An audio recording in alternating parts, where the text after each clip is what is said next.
welcome everybody. So today we are joined by Jodi Newell, and Jodi is an organizer and activist who recently ran for city council and is currently running for state representative in New Hampshire. She's a mother of two wonderful boys, and when her boys were very young, their father and Jodi's partner tragically passed away from an overdose. Jodi saw how the current system only uses the threat of jail time as a solution and does nothing to help people with substance use disorder and their families. So this issue is at the heart of all of Jodi's activism and political involvement. So welcome again, Jodi, and thank you so much for joining us.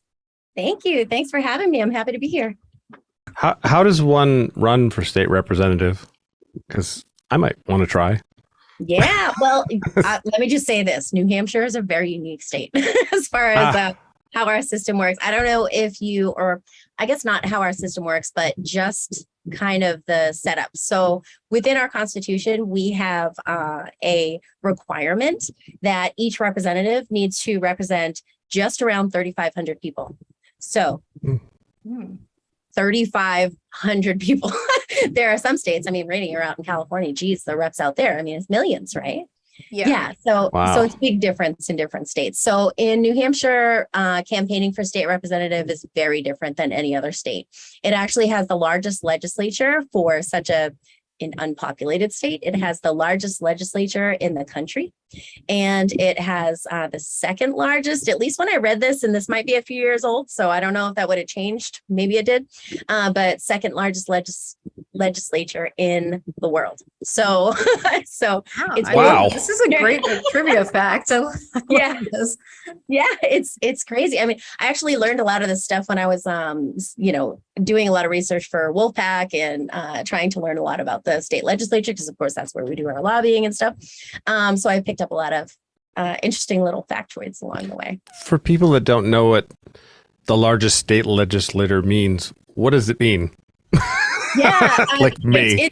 It's basically just by the count, right? It is so the amount of people that are in it. Yeah, the amount of representatives I guess okay. they call different things in different places, but the MPs in a place with Parliament, it's something like that, right? But how would that happen? Why did that happen? Why New Hampshire? I mean, I think it's because it's in our state constitution, in the same way that the nation thing is in the Constitution. It's like, nope, this is just the way it's going to be. Wow. And honestly, so I think in a lot of ways that's really at the heart of it, the intention behind it is really a good intention, right? You want people to be able to meet up with their legislators like we do, right? I have coffee with my with my state reps, and every one of them, because there were a lot of them.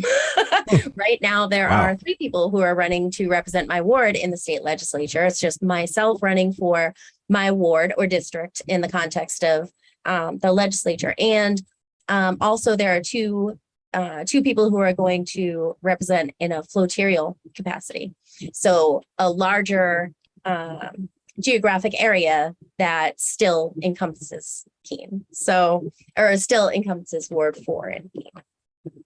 And then a senator. So it's interesting when you look up your legislators, you have a whole lot. But at the heart of it, it's a really good intention, right? Is that you want to have people be able to be accessible, and you want people's interests to really be represented, right? How wonderful is that for your representative to be able to talk to your local, speak to your local issues, right? And be able to be in contact with people. But then also, there are some other things that kind of count against good representation, which is the fact that, we're paid $100 a year. That's the pay for a state representative. I think in your parking gets reimbursed, but aside from that, and in the same idea, you want to have someone who is approachable, someone who is a member of the community, not necessarily somebody who can raise a bunch of money or do that kind of stuff. That's a great intention. But the flip side of that is not many people can afford to do that. And especially not many people who are in a position like myself, who are, living hand to mouth, right? If you're taking care of children, if you're, for a variety of reasons. So then at the end of the day, the effect of it ends up being people who are either independently wealthy or, for some other reason, or retired or something like that, which doesn't necessarily represent people in your community, represent all people in your community. It's going to be a different perspective if you're talking to people who are in a certain position where they can afford to do that, Yeah. What is the population of New Hampshire? It is, I think last I checked, it was 1.2 million people. Oh. I mean, think about that, Rena. Yeah. I'm sure you have, cities in California that have more than 1.2 million people. Well, you beat us. Where Vermont's like 600 or 700,000. Oh, is it? Yeah. Really? Yeah. Okay. Every time, Jodi, we get on the subject of Vermont, I'm like convinced that every person in Vermont knows each other, like, because every time he talks to somebody, Jayson talks to somebody else or something, they're like, oh yeah, I know so and so. Does everyone in Vermont literally know each other? Do you know what New Hampshire is to Vermonters? What? Like, what does Vermont love most about New Hampshire? Not me, because I don't partake. However, most people you talk to. What do you, I don't know. People will, in Burlington, will get in a car and drive all the way down to the liquor store just across the border and get tax-free alcohol. And spend like double in gas to do it, which makes no sense. Right on the border. You realize, like they're all right on the border. They are right on the border. Yeah, I remember because whenever we went to Boston, on one side there's this giant liquor store, and on the way back there's another one on the other side of the road. And then when I got into college, my friends used to all go down there and buy alcohol, and I'd just be like, "You spent like $50 in gas. How much are you getting?" Like, you have to get a lot to make that up. I have friends who asked me to pick them up cigarettes, but now it keeps going up and going up and going up. Pick me up a carton on your way down because, tax free. But is that the live free or die thing? Is that tax free? Live free or die? That's where that comes from, or I don't even know. We had so many meetings these days. We have. I don't know if you guys have heard of the Free State Project. I haven't. State Project. It's a very kind of extreme libertarian movement, but so essentially what happened was these people looked around the country and they said, what is the best state for us to basically make our libertarian haven, And I think I heard somewhere it was between Montana and either Montana or Wyoming, but it was like something like that, and New Hampshire. And they just decided on New Hampshire. One of the reasons being because there's only 3,500 people you need to get to elect you if you're a representative. Oh, wow. Right? So great way to get into the government and then break it apart, tear it apart. And, so like last session, we had, I think, 5 secession bills filed in our state from, libertarian, free stater, state representatives and things, and but they're literally asking people to move here. There's you should look at the website sometime. It's really funny. Not funny. It's not funny at all. I think a lot of people laugh it off in a way. At least I did until I started to realize what the damage is and the harm that they can actually do in this, defunding education and just all of these different ways that they can kind of make these moves that really have really bad effects for people, but. But free state. Okay, so free state means a state that is free of the United States. I mean, what does free mean? That's interesting because a lot of people are moving from California to Texas because they're saying California is not free, and Texas is not a free state at all. They've got more restrictions than it's insane. They're nuts there, but it's so weird that they think it's free. What? A lot of that had to do with pandemic restrictions. Yeah, that's true. Yeah, and I'm sure there's probably a lot of people now with Roe v. Wade that are like, oh, nope, going back to California. Yeah. Or they're coming up here to Vermont. A lot of people. I guess the realty went down, started going down because of the interest rates, and then Roe v. Wade, and then the prices started going up again, which is I'm fine with. Yeah, it's pretty cool. Yeah, I could talk all day about New Hampshire and Vermont. So if you want to ask another question, go ahead, Rena. I'll just keep going about. Like, where were you when the man on the mountain fell? Actually, a friend of mine posted Rena. I'm like, what is happening? You know what the thing is though? It's real funny because all of our signs, like all of our like highway signs and all of this stuff, they still have the man on the mountain. It's not even there anymore. There's still an overlook at Franconia Notch where you're like supposed to look over this rock where there's nothing there. It's so funny. Rena. What is the man? Now somebody has to explain this man on the mountain thing. Go ahead. The man on the mountain it's a rock formation essentially that looks like a man. The profile barely looks like a man. Or I guess I should say looked, not looks, because it crumbled, and so the pieces, the pieces fell down. So it doesn't even there. So now it's just a rock that it's pretty and stuff, but there's the whole purpose for it being there, and the whole purpose for all of these signs. Like we've invested so heavily into the commercialization of this man on the mountain that he exists in our mind. Oh, that's so terrible. There's like little, how they have that like Niagara Falls and stuff. They have the little things you look in with the. Yeah, Niagara Falls just dries up, and they're like, "Look." Yep. Hey, Oliver.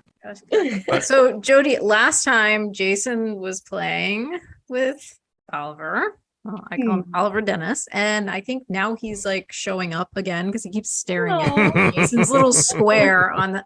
Like, this went on for probably way too long. I can play with a cat for a while, even if it's virtual. Minutes.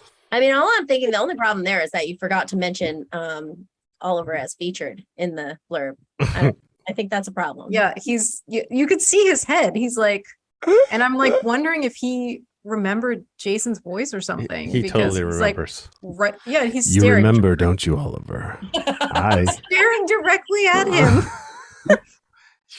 Oh my God, that's so this is just going to be a thing. Sorry, I'll try to focus. Oh my God. It's just now become a part of the show. It's like Oliver Dennis portion where he comes. But yeah, usually he comes at like the 2-hour mark when I've been doing that. And he's like, all right, you've had enough. But I'm like, wait a minute, he's early. And I think he's trying to hang out with Jayson. He's your timer. That's right. Oh my God, the cat's too cute. Staring at me. Well, I think. So what are the first steps that you take to become to run for state representative? I'm really doing my research.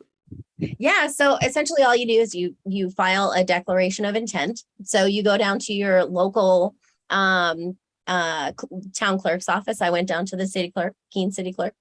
And brought my paperwork to say I am who I am, and pointed my house out on a map to to verify that it was within the district that I was filing for, which we just went through redistricting, so smart move. And then that's it. You're in. There's a lot, there are certain things that you have to do after the fact, in order to campaign finance reform requirements and things like that. But aside from that, it's pretty straightforward, cut and dry. Although I will say it took me like 11 days from when I filed, and like somehow I got missed, and I kept on calling, and I'm going, listen, I just want to make sure that I'm on the list. And so, it's not without it, but it is pretty simple to get it through. Oh, wow. And what do you do to try to promote yourself? Like, money? So, I had the, or not so much, I shouldn't say that, right? But I ran for city council, and when I ran for city council, it was that I did a lot of kind of legwork, going door to door, did a mailing, the Facebook page, of course, and a lot of it is just like word of mouth and different groups where I'm already kind of plugged in a way, or at least to a degree, with activists and politics in my area, and so I'm known to some people, right? Keene is really good. The Keene Sentinel was really an important part in our area. That's something that people really rely on, because they send out a questionnaire to any candidates who are running. And so every candidate gets the same questions, and they reprint exactly what you say. Of course, it needs to be within such and such words and all that kind of stuff. But it's really a good platform for you to get your message out there in an unbiased way.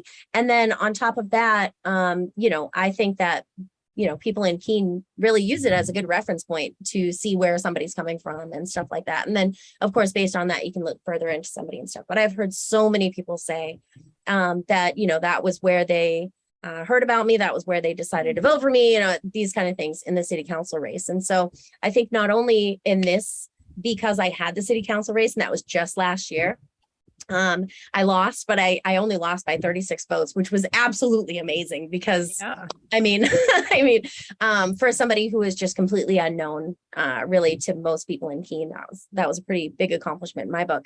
But because I ran for that, all of these people already know who I am. So I do have a pretty good foundation for that. And also, because I've gotten to know people, my representative is stepping down right now, Sparky Von Flinsky. He's awesome. Sat down with him, for Wolfpack and stuff, and have gotten to know him a lot more over the years. And so he endorsed me. My city councilors are endorsing me, have endorsed me and things like that. So, oh, nice. So I hope that, that'll all amount to something. Wow, cool. Yeah, big thing is knocking on doors. That's what I want to do. Even, a lot of people who came through the polls, of course, I stood out at Ward 4, which is mine, but I was running for an at-large seat in the city council, so it was the whole city. But a lot of people who I talked to said that, somebody, either myself or someone who was a volunteer on my behalf knocking on doors, came and talked to them, and they were really impressed with that. So I think that goes a long way. The face-to-face, even if you don't, of course, 9 out of 10 people aren't going to be home or aren't going to answer the door for whatever reason. Sometimes I don't, I get it, but at least knowing that you went there, you took that time, you left the door hanger and stuff like that. I think that kind of like personal touch really makes a big difference, especially in Keene, because it's such a small, tight-knit community, I don't answer the door. I dive for cover if that doorbell rings. Yeah, I also don't answer. I've made the mistake of answering the door sometimes when I probably shouldn't have. So, hey. Yeah, I don't like it. I feel like in LA, it's like, what, knocking on? No, like you immediately just hide, bat down the hatches. Like, I don't know who's knocking on my door. Isn't that funny though? We don't expect people to just come unexpected, right? Like, so somebody showing up at your house is just a whole different feel, I think, probably than even 15, 20 years ago. Yeah, you're right. I was just thinking about earlier my phone was ringing, right? And I was thinking about, and I just almost never, if I don't know the number, I don't answer. I let it go to voicemail, even if I might be expecting a call from somebody I'm supposed to interview for an article or whatever. And I was thinking about it used to be fun and exciting. And remember when you didn't know who was on the other line and you're like, oh, this is an adventure. Like someone's calling me. Yeah. And now it's it's like dread. You're like, oh, I don't know that number. Who could be there? It could be trouble. I don't even like when I know the person. I don't like phone calls. I think it's rude to call. I think you need to text first. Hey, can you have time to talk? And then you can plan the time. Yeah, it has been. You're right. I also won't just call unless it's like a family member or something. Otherwise it's like no. There's nobody. If the phone rings, I'm assuming it's someone I don't know or an emergency. Someone that hasn't heard the rules yet. Sometimes I'm like, oh, I don't want to write out this text, and wouldn't it just be nicer? Why don't I just give somebody a call or whatever? No. And I'm like, but when I'm on the other end, I don't see it like that at all. But when I'm calling somebody else, I think it's a nice thing. Like, oh, I'm gonna be 15 seconds turns into 20 minutes. Yeah. Especially if you're me. Yeah, I'll meet you there turns into so blardy blar blar. Yeah. Pertinent information, people. Right. Yeah. So Jodi, what are you hoping to accomplish as state representative, and what kind of prompted you to run? Yeah, I think at least the main things that are on my mind that I think are the ways that I can really make my own mark with 400 people, right? With 400 people in our 400 representatives. There can be a lot of Democrats, a lot of Republicans, you could, under the same banner that you're going to vote along on certain issues. So there are a lot of issues that I agree with of course, reproductive rights, like these kind of things that, okay, we understand that, okay, if I'm under the Democratic banner, this is what I'm running for. I think where I can really make my mark, and the things that I'm willing to kind of step out on, obviously substance use disorder. That is a huge thing. Improvement of treatment. Right now we're looking at what would you call it? So in 2018, Medicaid expansion was voted on, extended for 5 years. So in 2023 is when Medicaid expansion is going to be renewed. We're going to need to vote for it to be renewed, and in what form that gets renewed, because there was a waiver involved so that we could do it a little differently than, the rest of the country or other states or whatever, which we're not the only ones who did that, but that waiver was approved. So all of these things depend on, in 2023, how we're going to vote, who is in the House, who is in the Senate, and who is in the governor's seat, right?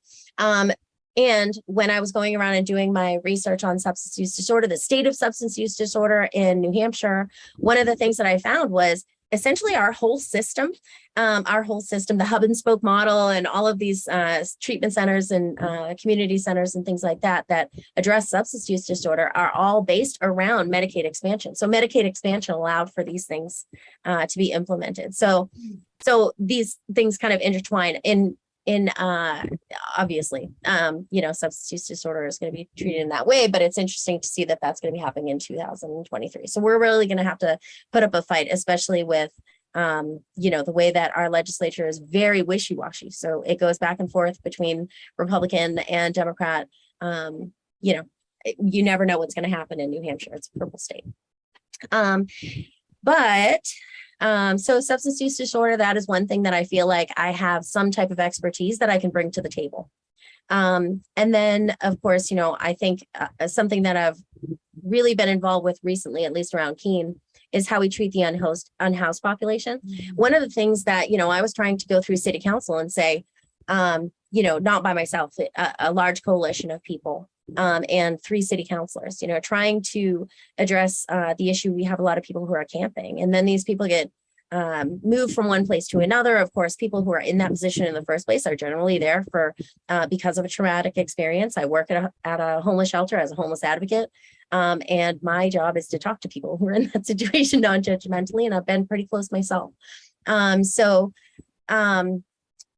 we were trying to do things like safe camping areas and safe parking areas, just things that not only would mitigate the factors that people don't like as far as having trash or, it's on private property in that situation and all that kind of stuff.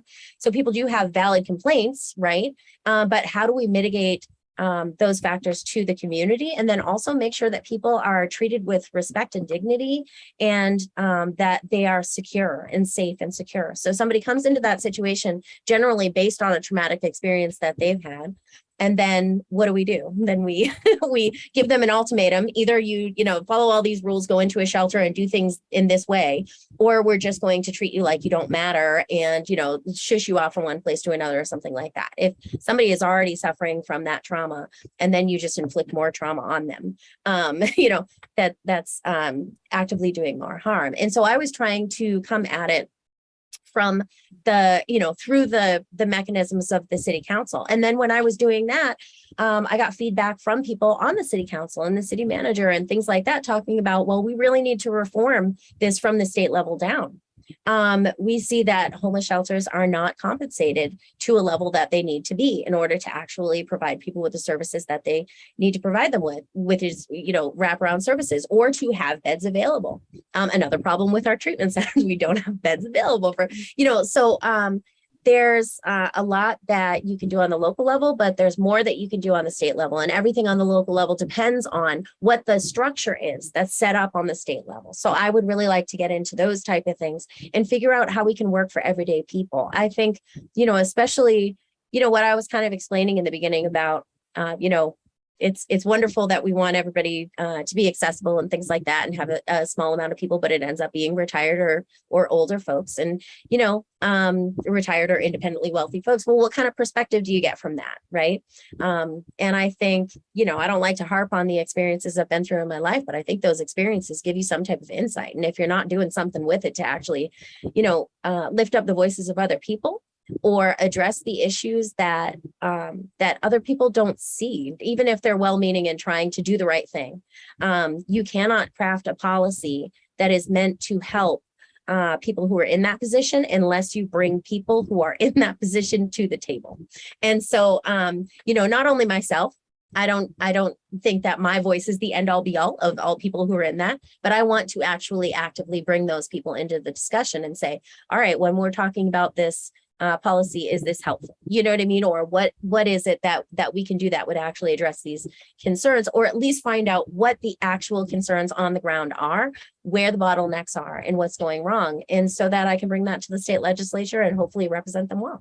I agree with so much that you said. I mean, being in LA, of course, you see unhoused people and they're just treated terribly. And you think about and a lot of them are in the middle of, I don't know how it is there, but like particularly out here, a lot of them are like actively experiencing some kind of psychosis, and they're very, and so even if like you wanted to approach them and say, hey, let me get you some shoes, or do like it becomes a dangerous situation because you don't know what they're seeing.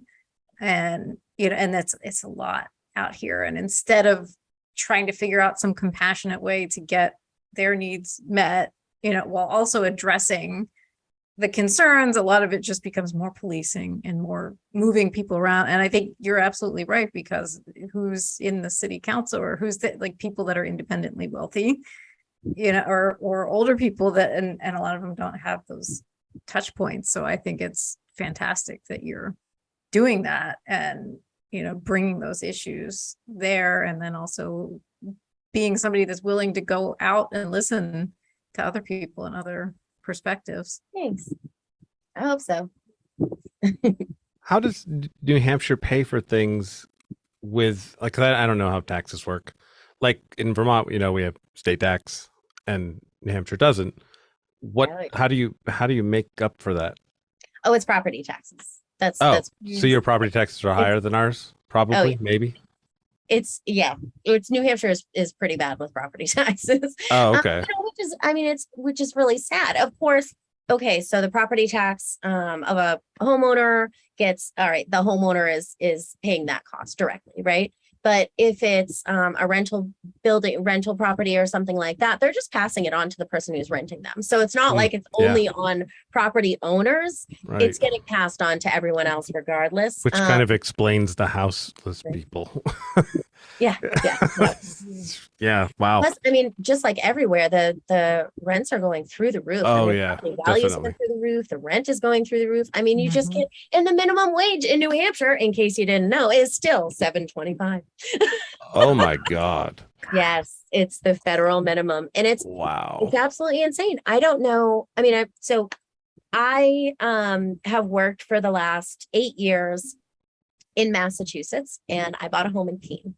So I live here, and I would go down and I work 36 hours. Now that I've started the new position, I'm splitting it half and half. So I 20 hours at the other job that's here during the week, and then 24 hours on the weekend in Massachusetts. But it made sense for me to do that because I could actually afford a place in New Hampshire and then work, but only by working at Massachusetts minimum wage, which at the time I think I started, it was like 11, and it was starting to go up towards 15 every year. And of course that's got, changed and, extended over the time and stuff, but it's still gradually going up every year.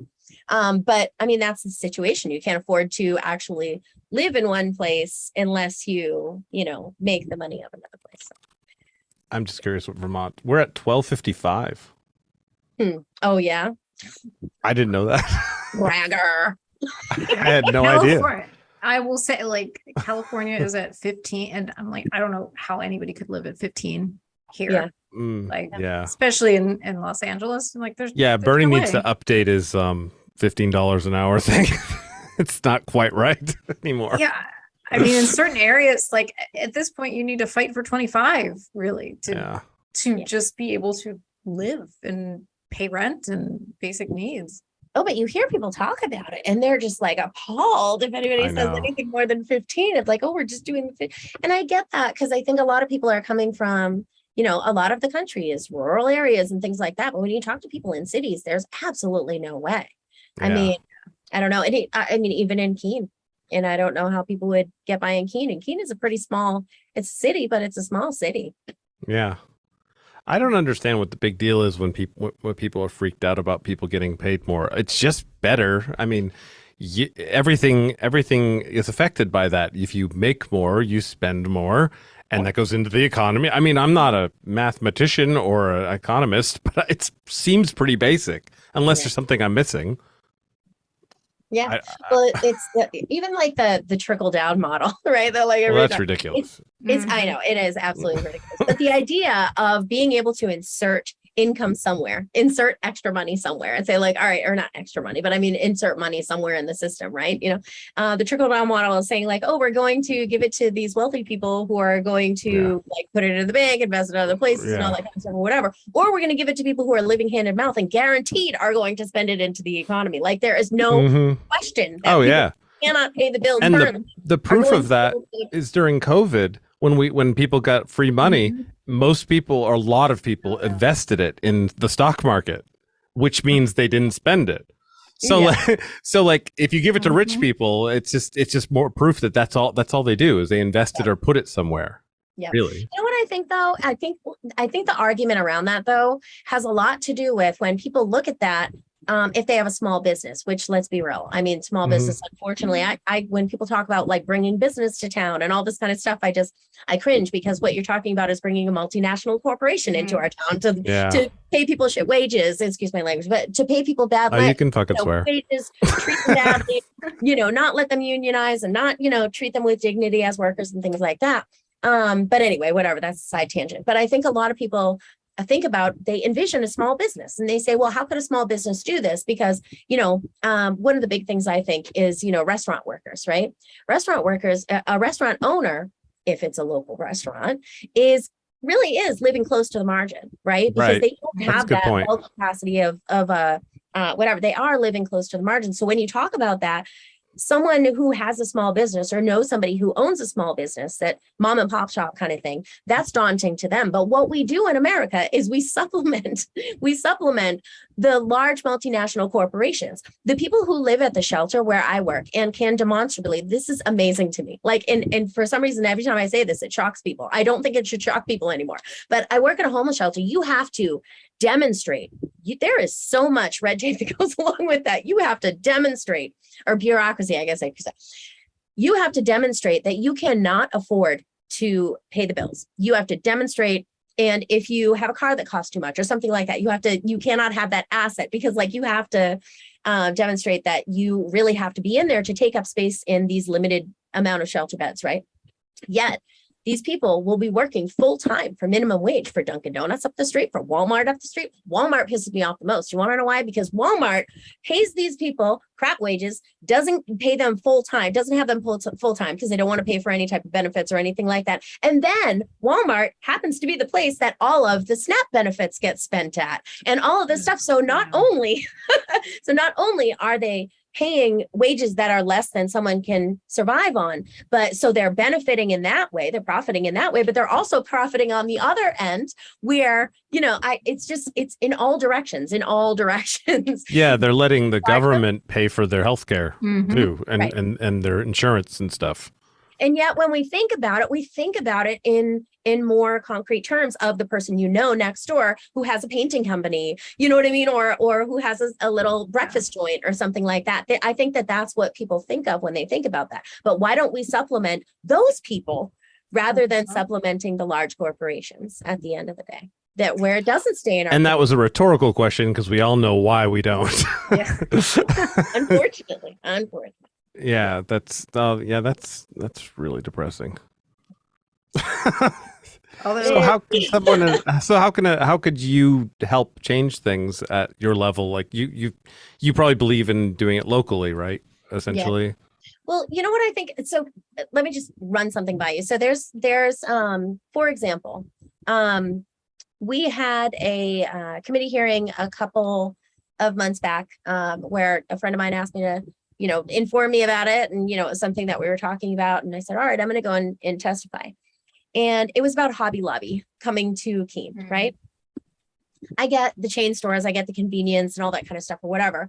But what is interesting to me and what my testimony at that point was around was the idea that, for example, in Keene, we just passed this resolution a couple of years ago that says we're going to be all renewable energy by 2030.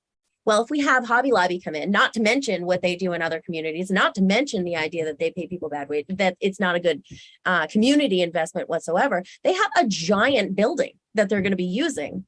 And have we even asked them, let alone had any requirements that this company that is going to be extracting wealth and extracting everything from our community, are we even giving them any, restrictions or guidelines or regulations around the thing that we passed a couple of years ago, saying that we want to be renewable energy? So I think what I'm trying to say with this in kind of like a roundabout way is that I think that especially in New Hampshire, we have how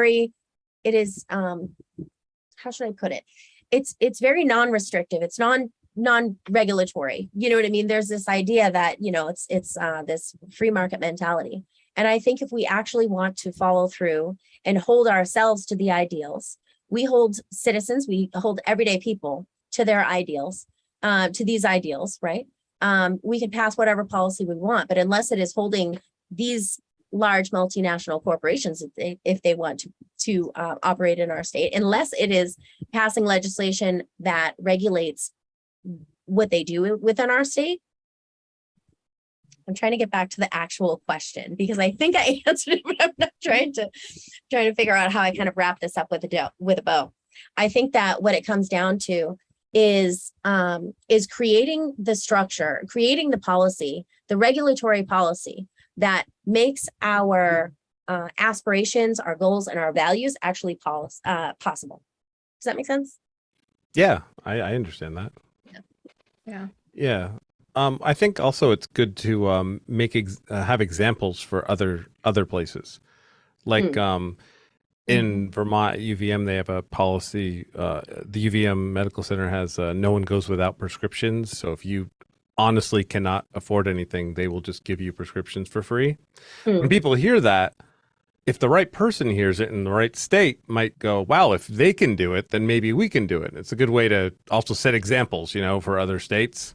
If you, kind of like thing.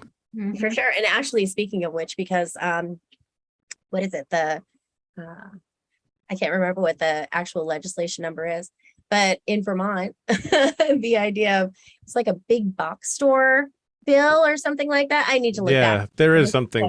I can't remember what it says, but because they have a lot of regulations.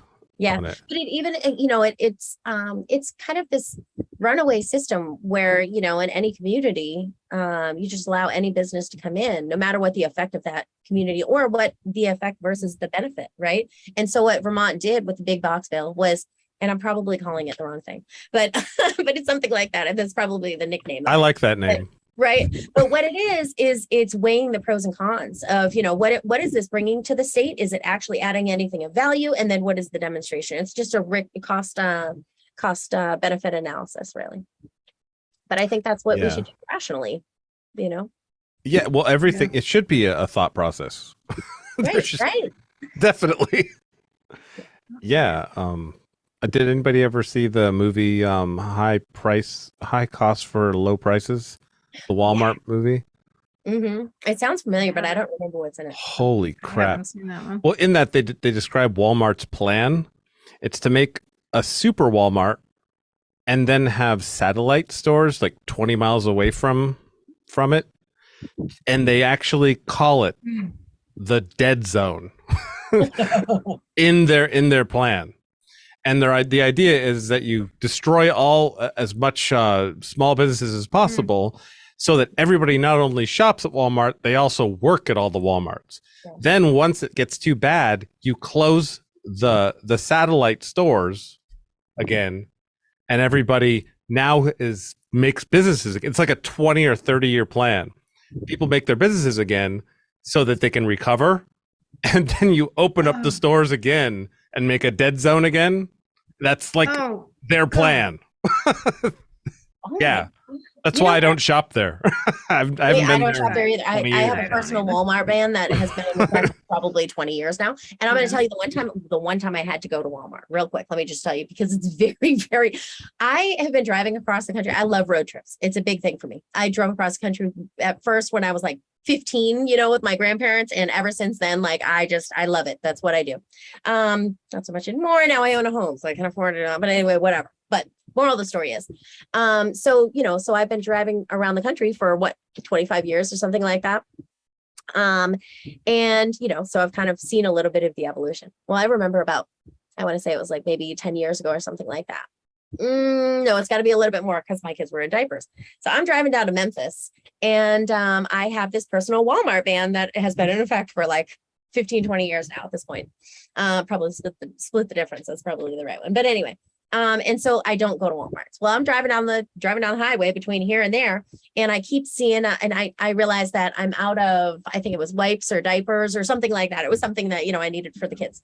So I knew I was getting towards the end and started looking, whatever. It's like a 2.5, 3-day trip or something. We split it up with the kids 3 days.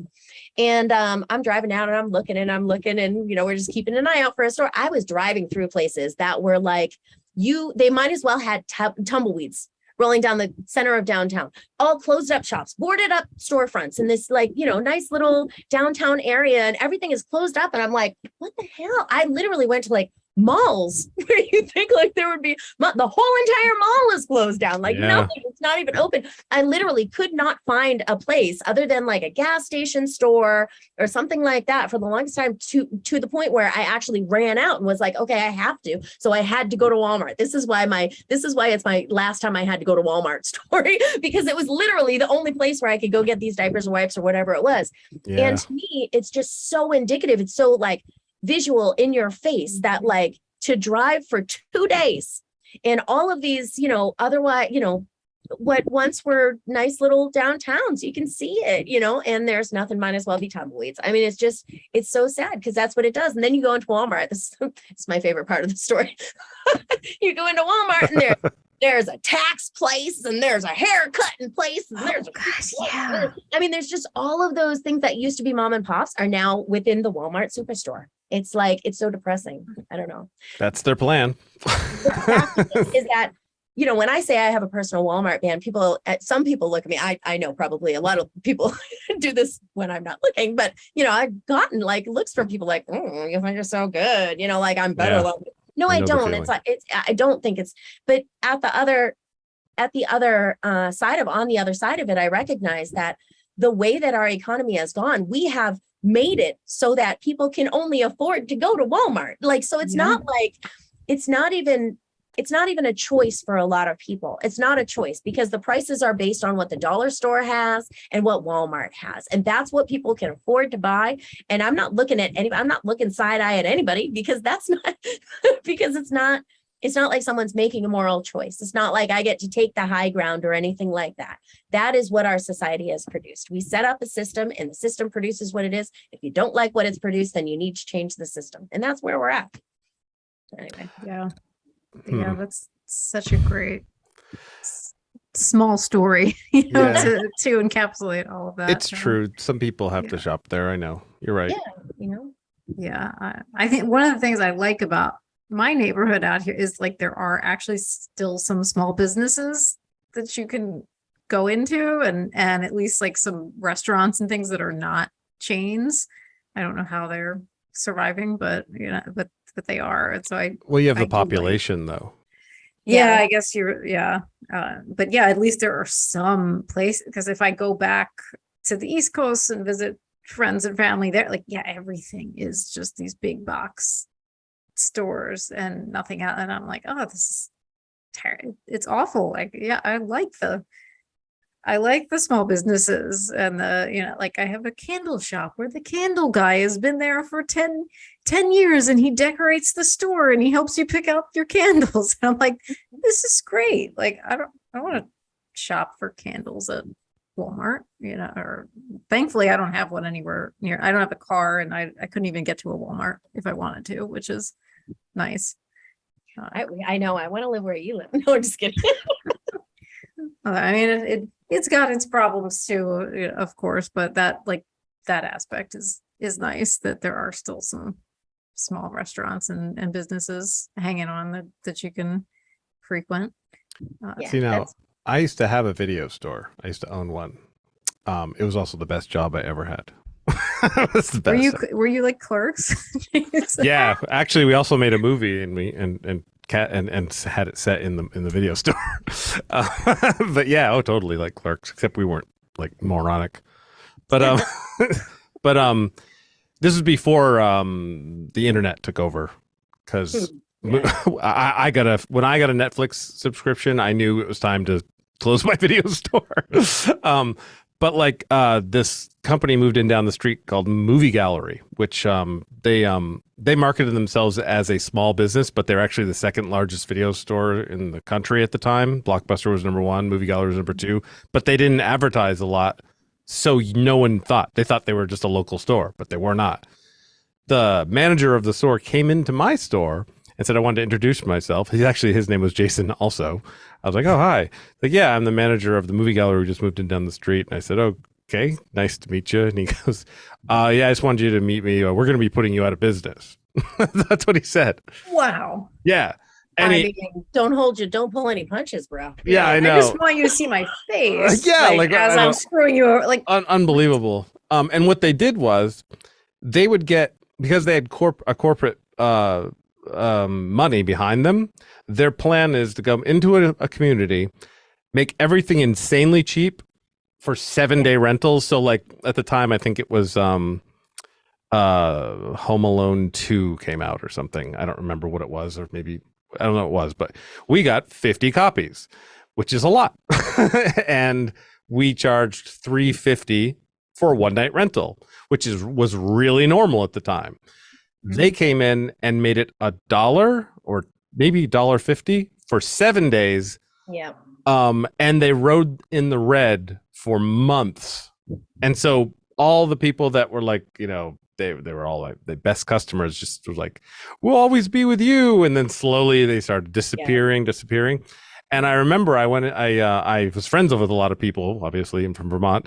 And I said, the moment I close, that price is going to go up. And it did. We closed and they went up to like $5 a rental and 1 day, and you only get it for 1 day. But you can't tell people that. No one cares, because they want the deal right now. Right. They don't want to look into the future. And that's the Walmart thing for me. Sure, you're getting your pickles a little cheaper now, but the long-term effect is huge and nobody cares about that, it seems. Yeah. I care about that. I would have still gone to your store. There were 5 of you. I will intentionally.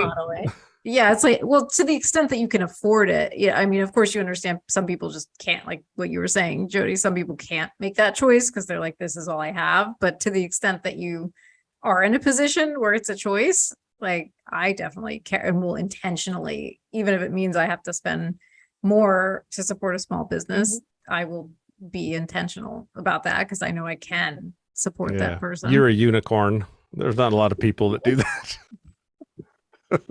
But you don't get the same kind of care and support. And like, I bet you if I walked into your store, you probably would, if you knew me as a regular, you'd go, oh, you know what? I got this great new film that I think you would like. God, yeah. I was because awesome. I know your taste. Right. And you wouldn't get that from a big box. No, nowhere near as much. No, I was amazing. Everybody loved me. It was great. That was the best job I ever had. I loved it. We've been ignoring comments again, so I'm gonna like check in with that. But Savage Joy dropped in just for a bit, and she said can't stay because she's got a show, but she wanted to give us all some love. So hey Joy, awesome. Thank you. And yeah, and then Kay agrees and hates Walmart for so many reasons.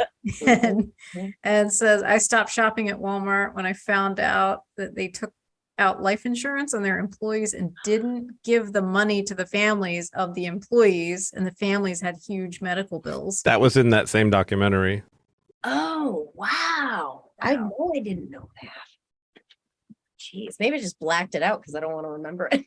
Yeah, they're in a lot of ways, they're way people are like, well, you shop at Amazon. I'm like, yeah, I know it's wrong too. However, Walmart is way worse. Like Amazon still is pretty bad, and I really would like to get rid of it out of my life, but that's a tough one.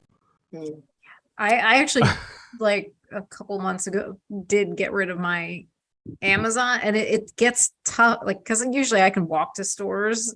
So, like I have a local Target, which, is probably not much better, but less bad than Walmart or Amazon, but I can walk and get a decent amount of things. So I've been trying to do that, but also you find like with supply chain issues and things, now you're just like, oh, damn it, I can't get razor blades anywhere, and so now that's almost like forcing you to have to engage with like the Amazons sometimes. And I'm sure plenty of people don't have that choice too if you're closing local businesses. Yep.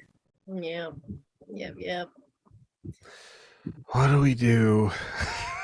So, shop local. Yeah. Shop You know local. what, Jodi, since you mentioned road trips, and this is human happy hour and getting to know, like, can you talk about some of your favorite road trips and where you like to go? You've taken a lot of road trips? You know what? Listen, I'm gonna tell you. Okay, so my little stats here is I've driven across the country and back. I think it's like 14 or 15 times at this point.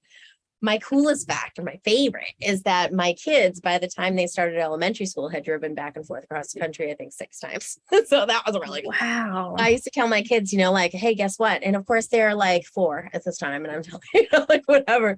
But I'm like, someday you're going to be in school and you're going to be sitting there and you're going to be reading out of a book and you're going to open it up to whatever it is, the Grand Canyon, the petrified desert, these different things. And you're gonna say, I went there, so these things that everybody else is reading about in books, you're actually going to have experienced. And I like that a lot about traveling with my kids because it's that kind of experiential learning. But I have to say, like, I guess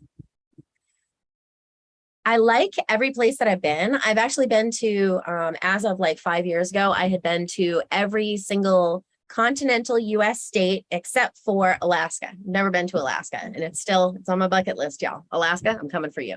No, but so I have like kind of a story for every state, and I guess like my favorite stories, and believe me, I have my stories, but my favorite stories are like experiences that happened to me along the way, right? I think that they're not so much like about the destination, but about things that happen along the journey. So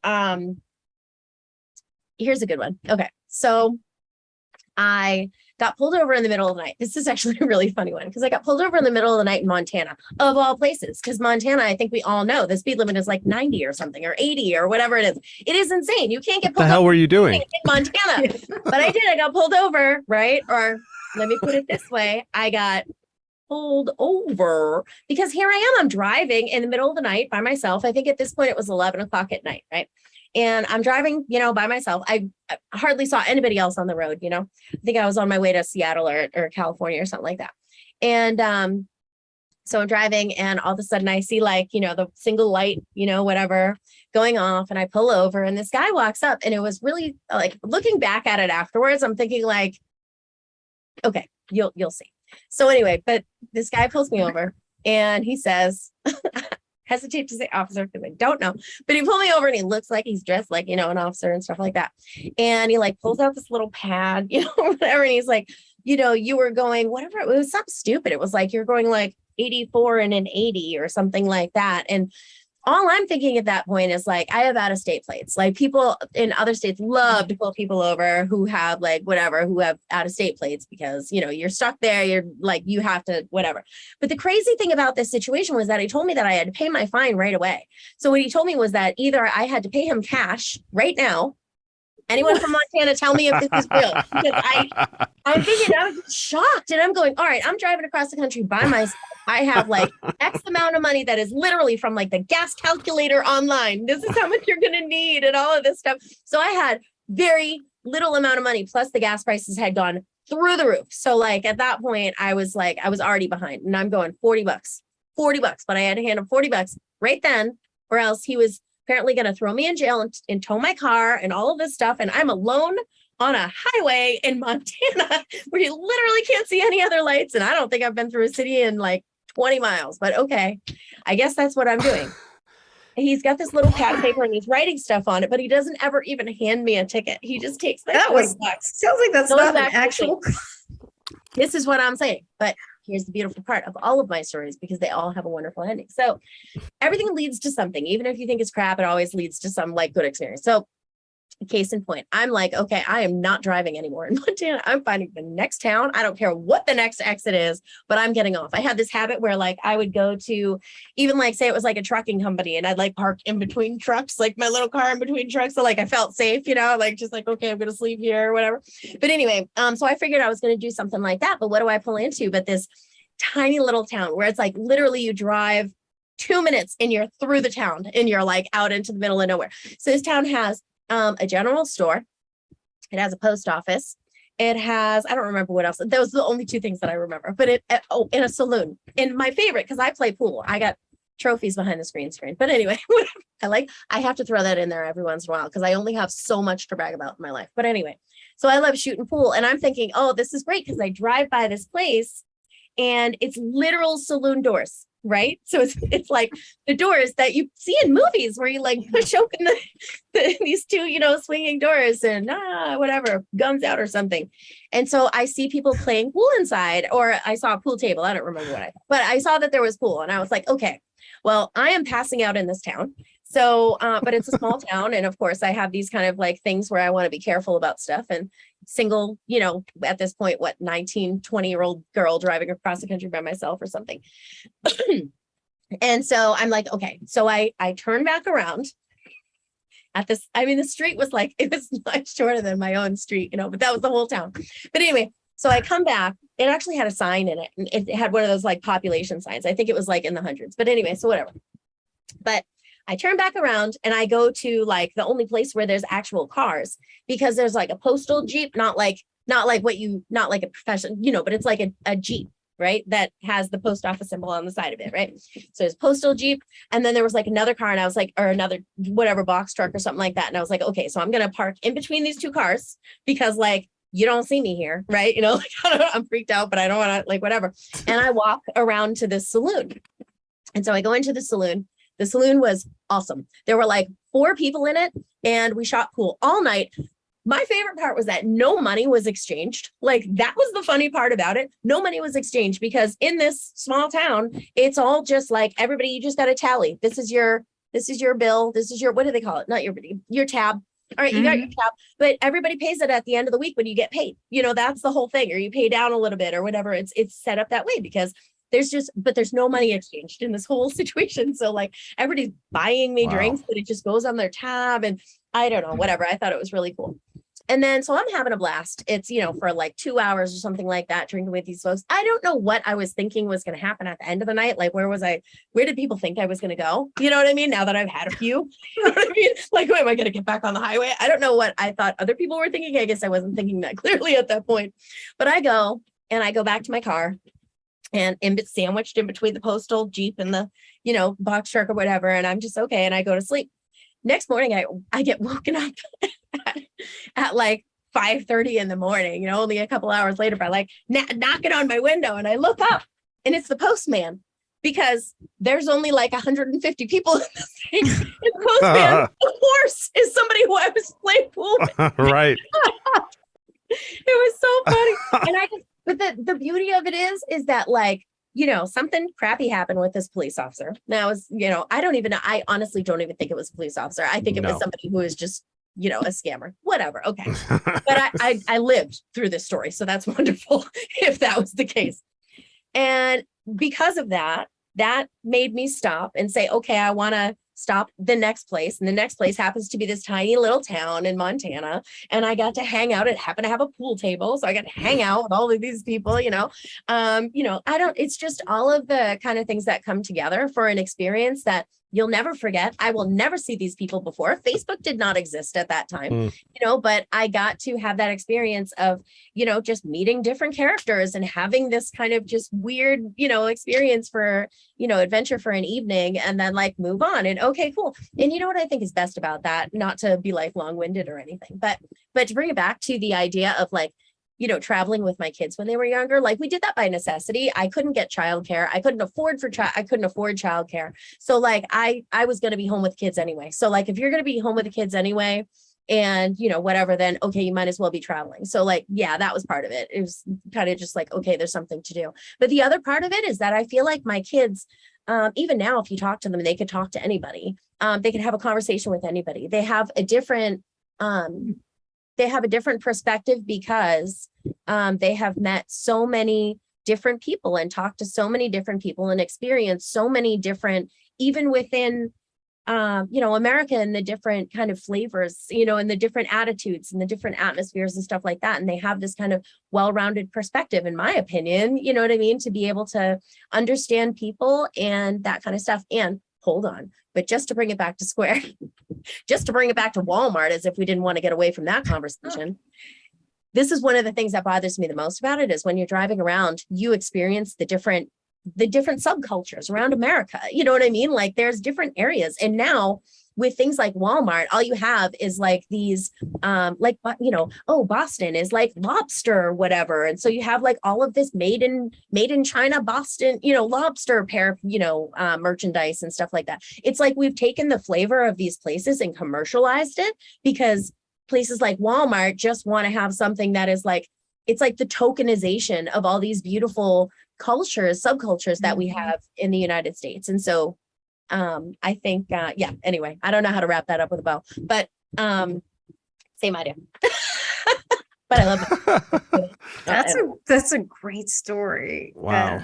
I love those experiences where you just have this moment in time with strangers and you're like, I'm never going to see them again. But like, what a great story, and what a great thing to just kind of take with me. Oh yeah. Hell yeah. I think a lot of times you don't know what you're taking with you. You don't know how it contributes to your perspective. You don't know how that changes. I remember having this conversation when I went to Uganda when I actually turned 25 in Uganda. It's kind of funny because they don't celebrate birthdays. No, 24. But anyway, birthdays are not a thing. And I celebrated my birthday there. Anyway, it was wonderful. But I remember having this conversation while we were there. I remember having this conversation with, my roommate who had been to Kenya the year before, Kylie Ray. Awesome. And she was talking about, we're talking about kind of what do you expect to get from this trip and all that kind of stuff. And I remember thinking like, I'm never going to be able to quantify that, because I feel like it's going to play out through the rest of my life, right? It changes your perspective, which changes how you look at so many different things. And so even all of those small little experiences that you have with random people and stuff like that, like you can't necessarily quantify or express how that has changed your perspective over time, but it's going to make you look at things in a different way, make decisions in a different way, that kind of stuff. So over time. Yeah, I think, what's really striking to me, Jodi, is like to speak to you and then people like you that have had so many different experiences with different people and have traveled and moved through spaces. It's wildly different from like my experience. Like if I go back to like where I grew up, where people just don't really leave and they stay in the same, and you're like, oh my God, these people have been having the same conversations for like 20 years, and like perspectives don't change because like you're not interfacing with anybody else. And it's wild because I think because I'm used to interfacing with lots of different people at this point, and then you go back and you're like, whoa. And so it's awesome that your kids have that experiences at such a young age, because I think it makes us better people the more we try to understand other people's perspectives in life. And now you don't have to travel to do it. Yeah. You can talk to people from anywhere. Being a gamer, I know people all over the world that are friends of mine now. So it's like I get perspectives all the time from people, and I've lived in Vermont my whole life. And I remember before the internet, I used to get blamed a lot. Oh, you don't know, you're from Vermont and you lived there your whole life. You don't know anything. I'm like, I watch media and stuff. I see people talking in the world. There's like television and stuff. I'm not like just totally isolated in a box. And then with the internet, everybody's worldly now, or you at least could be if you want to be. Could be, I think is Yeah. the key. Yeah. Well, I think it's interesting too, like the way that you travel is significant too, because a lot of the, I think a lot of the things are, it's like you're, Pier 39 in San Francisco. Is it Pier 39? I think that's what it's called. Pier 39. I worked at Pier 40, but it's weird because it goes even down this way and on up this way, but whatever. The Embarcadero. But anyway, so Pier 39 is like this, all commercial, like there is a Ben and Jerry's, you know what I mean? There is a what is it, Boston Lobster thing, or I forget what it is, but it's it's the same company. So it's the same, it's like when you go on vacation and you stay in a resort, you know what I mean, and you don't go anywhere, it's like a supplemental little manufactured space. So you're not actually experiencing that culture, right? Like you're going there and you're going to the same stores that you could anywhere else, you know what I mean, in a different city. So I think it matters. And then, when you're talking to people, I hear my son talking to people all over the country, and I think all over the world on like gaming and stuff like that. And, you're talking to a real person and you're not having kind of like a mediated conversation or like a mediated experience, right? Oh yeah, no, there's no mediation. Yeah, no, believe me, there is no filter. And I know that. I'm coming to terms with it. Okay, Jayson. I'm in like a support group for like, dealing with the way kids talk on Kids are the worst too. Adults are fine generally, but kids, like I can't tell how many racist 12-year-olds I have talked to online. It's like, oh no, it's insane. You know what I will say though, like my kids poor, not poor, sorry, you should hear it, but there are certain things where I will grab those headphones and I'll be like, I don't know, but my son knows not to say anything that's racist or homophobic. That was the big thing. I think certain things that I don't think people understand what the impact of using those words and saying those things is, unless you really make a point. And I made my point. That's what I'm saying. I made my point. Oh yeah, totally. Especially even growing up, like I grew up in the 80s, and there's a lot of things that we used to just say.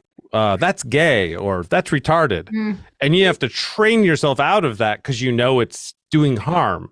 But at the time we didn't know, we didn't think about it. Right. But I'm able to change. So people can change. You can actually make a choice to figure that stuff out. And if a new rule comes along, learn it. It's not that big a deal, really. It's not really affecting you. You're just being kind of an asshole not to just make the change. Agree. Yeah. Yeah. It is. Speaking of that, it is wild to think back. Like I've been watching like older shows. Like I was watching Doogie Howser like episode, and it's like it's so wild to see just like the stuff that they put in there, and I'm like, whoa, what? And then you're also like, we were like things that like you watched when you were young, and you're like, no wonder we thought like this, or what, like look at the stuff that we were just watching as kids. And it's like it is wild to think about. But like, yeah, I've changed with the language, and I mean, of course, like the work that I do too is all in language, so I hear it, I guess, maybe before some others, but yeah, you're like, oh, okay, this makes sense. Like, I don't want to say something that's intentionally hurtful to somebody else, so like, let's just not say it. It doesn't really affect me. Like, but yeah, so many people are just, but some of it I think is like, maybe people just don't know. Like, if you consume a decent amount of media, or if you're like talking to a lot of people from different demographics, or then you probably know because you've seen that language change. But I can definitely see the case for some people that they just don't know because they're not sure seeing that some media. people, I guess. Yeah. It's like whole course. I actually really enjoyed it, even though it was horribly depressing or whatever in the beginning of it. But it was essentially, I don't remember what the name of the course was, but it was like language matters. The woman who taught it, the professor who taught it, was actually a genocidal scholar. She was a scholar on the Rwandan genocide in particular. And what she talked about was the way that people were dehumanized. You know what I mean? Mm-hmm. They were dehumanized by talking about how they were cockroaches. And then, these words that you're talking about, like something that, equating somebody with, with something that you don't mind smushing with your foot, like that kind of thing. And the way that kind of contributes to the perspective that you have and the way that you treat people, it's dehumanization, right? And so I know a lot of people don't mean it, but, I know that there's a lot of just ignorance about it, right? But what really bothers me is, like Jayson said, it's so easy and it's so simple to just make a change in the way that you talk. It's so easy to do that, and people just, it's like they dig their heels in, like, they just don't want to be told what to do or something. And and of course propaganda, and it builds it up and all that kind of stuff. But the whole point of the course, and I really enjoyed it a lot, and I think got a lot out of it. But the whole point of the course is that it matters. The way that we talk about people and the language that we use really, it really means a lot, even so far as contributing to genocide and cockroaches and things like that. It was the same thing that was used in the same words that were used in the Holocaust and things like that. Talk about other people. It's been used over and over and over again. This referring to people as animals or people who are less than human. Yeah. Well, like that the was whole, one of the books I read, Less Than Human. Like the whole Jordan Peterson Twitter ban thing. Like he's like screaming, "It is physically impossible to speak about him, her, Elliot, Emily, and talk about her getting her breasts removed or his breast removes." I'm like, you literally just did both of them. All you have to do is cut out one of them. Intentionally, like cut out one of them. Just cut out the one that's wrong. You did them both. We now know you can. But like, what I have found, like having known people who I feel like there's a lot of brain training just because of patterns. When you knew somebody before transition and then you know them after, like that's an active, like you have to retrain brain. But it's like, that's normal. If you meet somebody and I'm like, oh, okay, whatever pronoun you want to use, cool. Like, it doesn't hurt me at all. Yeah. But I think it's just a matter of like, if you're switching somebody's pronoun, and I've had a couple instances of that, then I was like, oh, whoa, like you gotta, but it sticks after a while. Like you have to really consciously. And if you're trying, they know that you're trying, they're tolerant of it. It's like almost like working together. Like, I'm sorry. It's an honest mistake that you can make. But like my son halfway through the year last year, his teacher got married. And what do you know? Her last name changed. Last name changed. Yeah. I still don't remember. What do you do? I don't talk to her very often. I don't know what to do. But like, okay, all right. So we call her something different. Like, I don't understand. That's crazy. It's very simple. It really, I swear to God, it really is just people digging in their heels. I mean, it is. You should do this. It takes so much more effort. And it's funny because I say this to my same son, because he will try to get out of things. You know what I mean? Like, he's a really smart and a really sharp kid, right? But instead of just taking his really smart and sharp brain to do the thing he needs to do, he will use all of that effort to figure out how he can manipulate his way out of it. And I'm like, you are taking so much more. You are putting so much more work into getting out of doing the thing than just doing the thing. And this is exactly how I feel about all of these people who are like, like, just, dude, I don't know. Yeah, it's easy. Just respect people. I don't know. I don't feel like that's a lot to ask, really. It is for a lot of people, it seems. True. Yeah, it's sadly.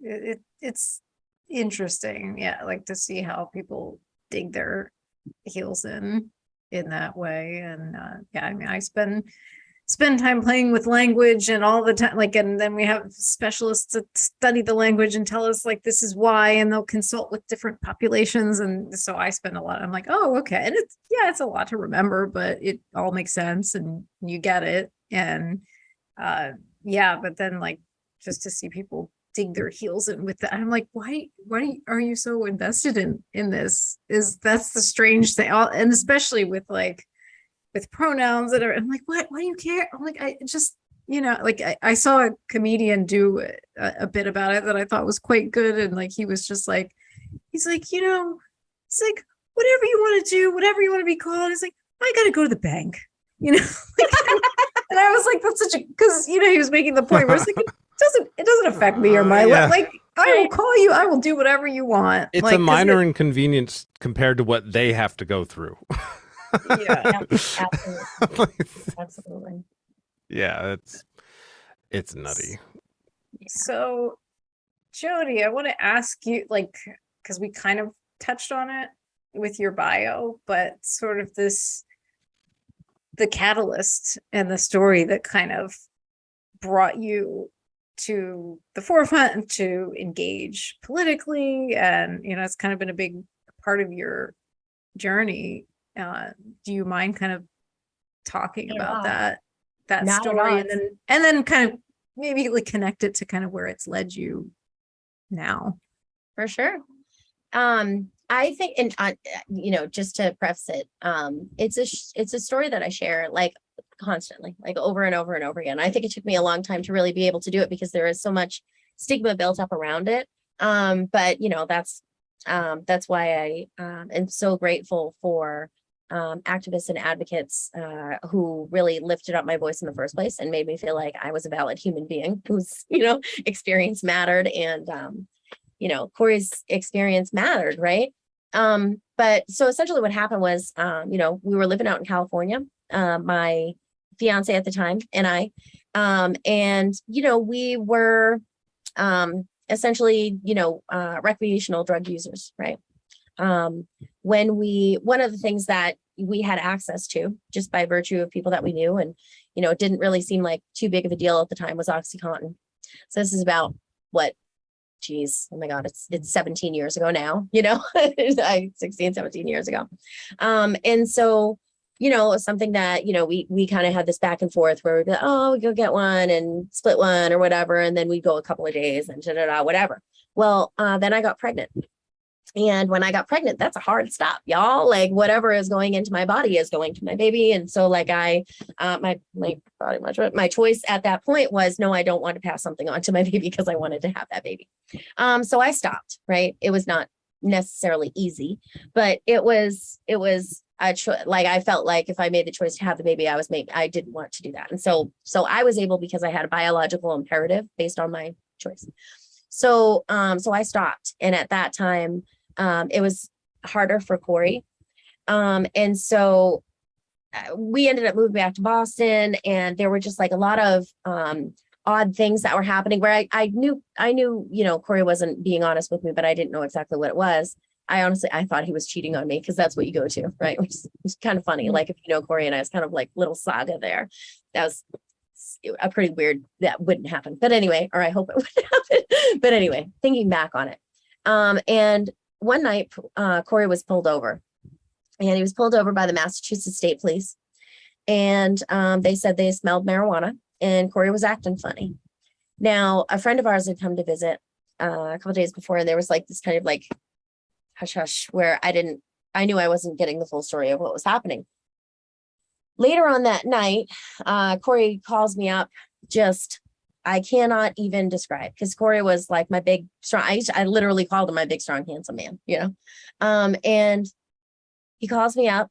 Turns out he's at the state police barracks, and this big, strong, handsome man just completely broken down. I mean, to hear his voice on the phone and just the way that, anyway, I couldn't even reconcile like the person who was talking to me on the other end being Corey. And the next morning when I saw him at court, when we, posted bail and all that kind of stuff, I mean, it was the visual version of like what I had heard on the phone, completely just broken down man.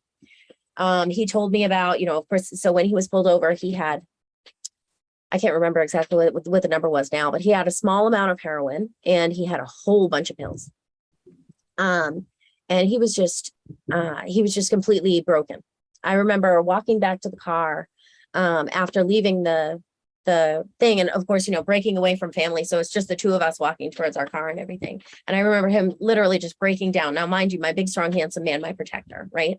Breaking down with both of his hands holding my one hand and begging my forgiveness. And this is, he just looks, just everything.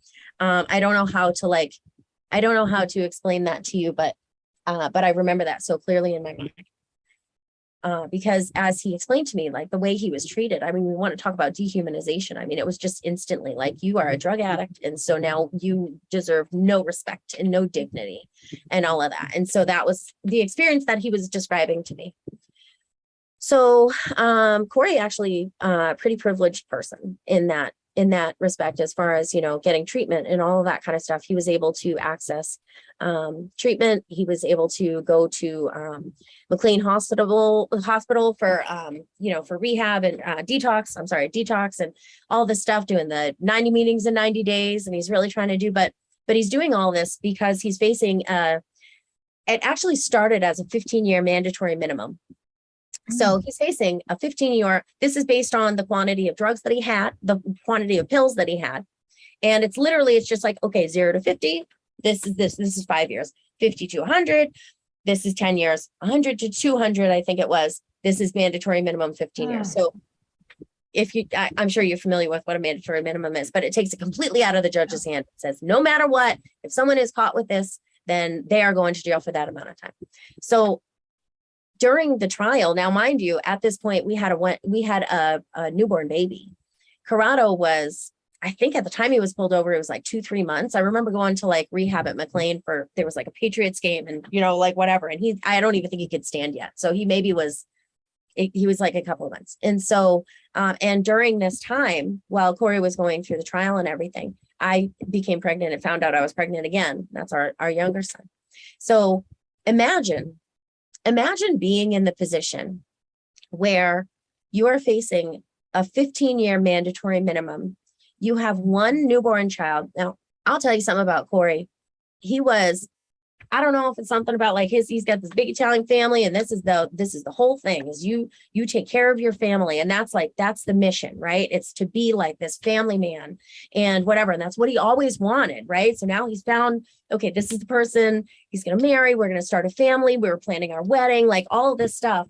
And suddenly you're facing a 15-year mandatory minimum, watching your two children through glass for 15 years, right?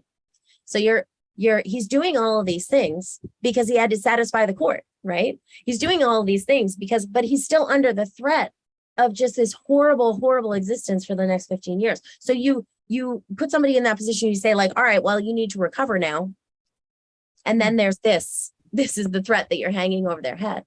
And so, Christmas Eve, 2008, Corey walked into the bathroom. I remember telling him my Christmas miracle story. I remember that the night before he told me that he loved me twice, which was really weird. Like he told me he loved me all the time, but it was just thinking about later and thinking about that he actually said it twice. And he stood in the doorway of our bathroom and listened to my Christmas miracle story, whatever. And very patiently and kindly waited for me to finish the story before going into the bathroom. And about, 15 minutes later or something like that, my brother yelled down to me about something, from upstairs. And I hollered to Corey to ask him a question. He didn't answer the question. It was actually about an egg sandwich. But whatever. And he didn't answer. And for some reason, I thought he was mad at me because I was like vacuuming and that woke him up kind of thing. And for some reason, I'm thinking like he's mad. And it took me a minute to be like, he's not answered. So I said, like, Corey, please answer me. Like, you're scaring me now, And my son, this little baby boy is banging on the bathroom door, da, da, da. And I realized that I wasn't hearing anything and that he would have answered me. You know what I mean? He would have answered me, at least when I said, even if he was mad at me, he would have answered me. And so I busted in the door, all 9 months pregnant of myself, busted in the door, and I found Corey unresponsive. And he died. He overdosed. They tried to revive him. I think back on that a lot. If I if I had actually, I mean, we have Narcan now. Like we had it then, but it wasn't widely available. It wasn't something that you would keep at home. Nowadays, if you have someone, if you know someone in your family who, suffers from substance use disorder, then, that's what you do. But anyway, if I had had that access, maybe I could have saved him, right? But I didn't. I did, CPR was the best thing that I could do. And we lost. And so after that, of course, I spent a good 5 years just really, this is the thing about telling the story, right? Is because like I knew about the stigma. I had the idea of the stigma. And so I spent a very long time just telling my kids all these stories about Corey, because I wanted to tell them about their dad before the world got a chance to tell them about like the stigma. I wanted them to know how amazing of a human being he was, and that they were made in love, and that he loved the shit out of them. And he would, that all he wanted to do was be there for them before they fully understood what it was that took his life, and before people started saying those things, and judging in that way. So I kind of kept myself in grief for a very long time, because I intentionally did that to make sure that Corey was present in my kid's life, and so that they could understand who he was. Now, it took me being jogged out of that by my son saying to me one day I'm dropping him off at Montclair Elementary, and we're coming down the hill. This is when we lived out in Oakland. We're coming down the hill, and my son says to me, "Mom, I don't think you could love anybody else," out of the blue. And I said, what do you mean I couldn't love anybody else? He says, "No, because you love Daddy too much." And I just, it's funny because these stories you look back on and you think like, oh, well, I could have said this, I could have said this. But I was actually pretty happy with what I said. I said, "Honey, I have a whole lot of love. I got love for everybody." You know what I mean? Like I have so much love. It's unlimited. So you don't worry about that. But I realized that I was keeping myself in this space and all that kind of stuff. So to kind of jump forward a little bit, I think, at the time, this was when Oxy and the opiate overdose crisis was hitting my neck of the woods. It was hitting the suburbs. It was unbelievable. There were hundreds and hundreds of people, if not thousands, at his wake and at his funeral. I mean, because this was somebody who is a good, a good kid from a good family, and, white kid in the suburbs and all that kind of stuff. And it just shocked the hell out of everybody. You know what I mean? It was a real wake up call. And so I think, really later on, and of course it just boom, boom, boom. I mean, I swear to God, there were some times when I was going to a funeral or a wake every other week for somebody I graduated with, or somebody in it just ran rampant through our town, and it still is pretty bad. But I think, this was kind of at the beginning of it. So kind of a couple of years went past, and like I said, I was just like in that, grief headspace. And kind of when I came out and things cleared up a little bit, I'm looking around and I'm going, nothing has happened. You know what I mean? We had like the president, stand up and say, we need to do something and address this thing. And, and I'm wondering like, wait, what are we doing? But people are still dying. It's getting worse. It's getting worse all the time. How can it still be getting worse all the time? And so that was kind of what set me on the track of, getting politically minded about it. Because, we set the conditions for people, right? So we can do personal responsibility all we want, but we have a society and we set the conditions in which this is happening. And like I said earlier, if you have a system that the output is this, then you go back to the system and you figure out what's going wrong and you fix that, right? And so it got me looking to the system and saying like, okay, well, what are we actually doing for people? Does this criminal justice approach, is that actually helpful, or is it harmful? And, really looking into the evidence as of the last, few years, especially, looking into the evidence about, what really produces the best results, what approach really produces the best results. And if we actually want to save lives, then how do we change the system so that it's actually saving lives at the end of the day? So this was one of many issues that I got really into and concerned about. But this was kind of like the thing that really got me looking into politics and a lot of different issues, because once I realized that this didn't make any sense. Why are we doing this? And then of course, Purdue Pharma and all these other kind of things that contributed to this. And you're thinking like, well, how did these laws get made, or how are these people not having any consequences, but we're all dying, and all that kind of stuff. And that's what led me to the, following the money in politics thing and saying like, wow, that's funny. Well, pharmaceutical industry is a big spender in Washington. And what do you know? They're getting, like all this kind of stuff. And then of course that leads you to different issues. That leads you to other issues. And you say, well, why doesn't this make sense? And why doesn't this make sense? And at the heart of it, what it came back to was you got big money people and they're making out just fine and everybody else is suffering. And, it comes down to what people are spending in elections and that kind of stuff. And so that got me into what I really was my first form of activism, which was Wolfpack, which was the trying to get money out of politics, because I felt that you got fires burning all over the place, but what's feeding the fire, right? And so you address the issue that's feeding the fire. And then beyond that, of course, I got connected with Rights and Democracy here in New Hampshire and Vermont. And they are, I should say we, because now I'm actually employed by them. I volunteered with them for the last 5 or 6 years on a variety of issues, healthcare mostly, and the opiate crisis, the overdose crisis, and also connected to People's Action on a national level, and Center for Popular Democracy to do national things, and really lifting up people who, like I was talking about in the beginning, the people who are closest to the problem are closest to the solution. And that means something. And what that means is essentially what I explained in the very beginning, is that you can't make policy that actually benefits people and actually lifts people up unless you're listening to those people. And so what Rights and Democracy's whole mission is about is lifting up people who are actually struggling individuals and families, who are suffering the brunt of the negative effects of the policy that we craft in Washington or in Concord or, whatever. And having those people bring their stories, having those people providing a platform through which they can talk to their legislators and have some type of influence, kind of getting around this money in politics thing. And so that we can build power, grassroots power, and the people, not the people who have the luxury to do it, but the people like me who never would have stood up and said anything, because not only did Corey deal with that stigma, and not only was that, whatever, but like understanding the way that played out in my life and the way that it played out in my kid's life. And what that does is it makes you not want to speak up. I'm sorry, I'm emotional. It's going to happen. But it makes you feel like your voice doesn't matter.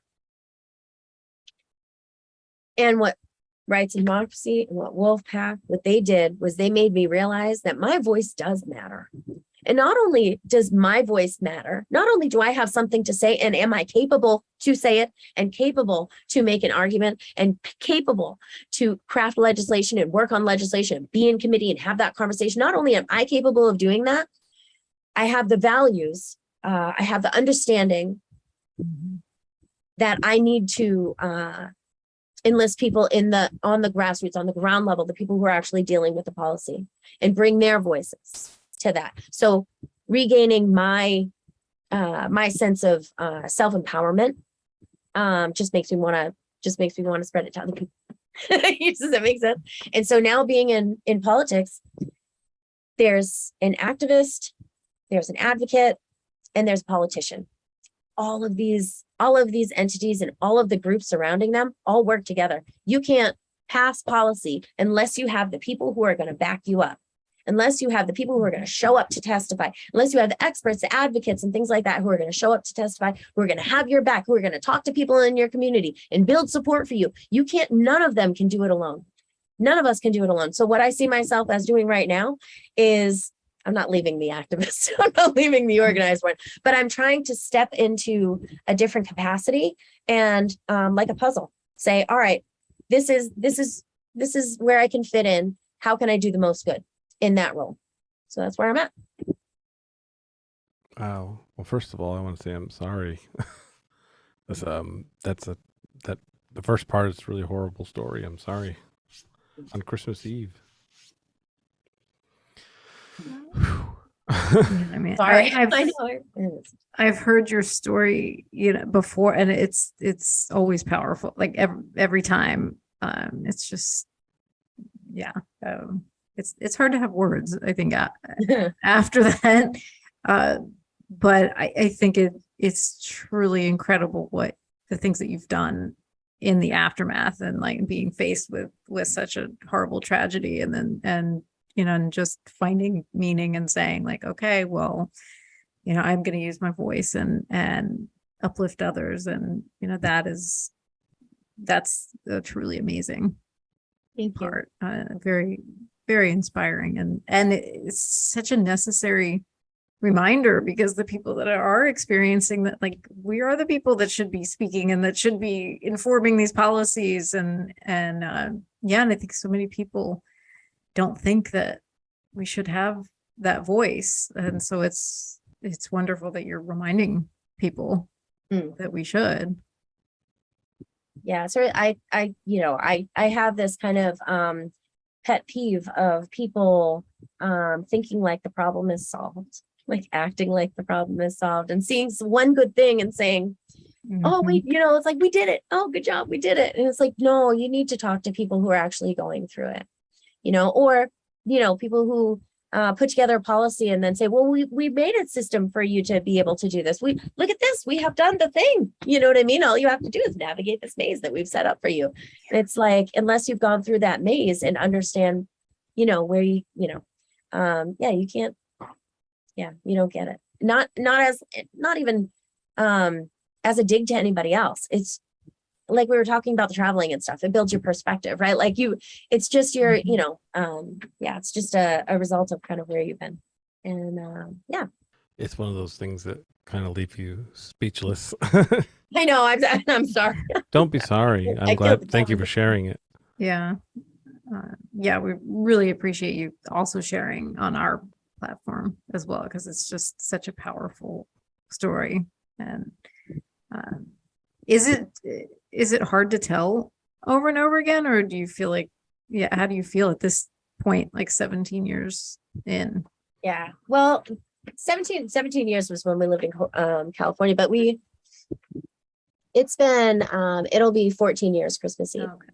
So but it's an interesting thing. I'm actually, so now I'm overdose crisis coordinator and organizer. That's so funny, I'm saying it wrong. But one of the things that I'm doing right off the bat, our first kind of educational event is effective overdose crisis advocacy.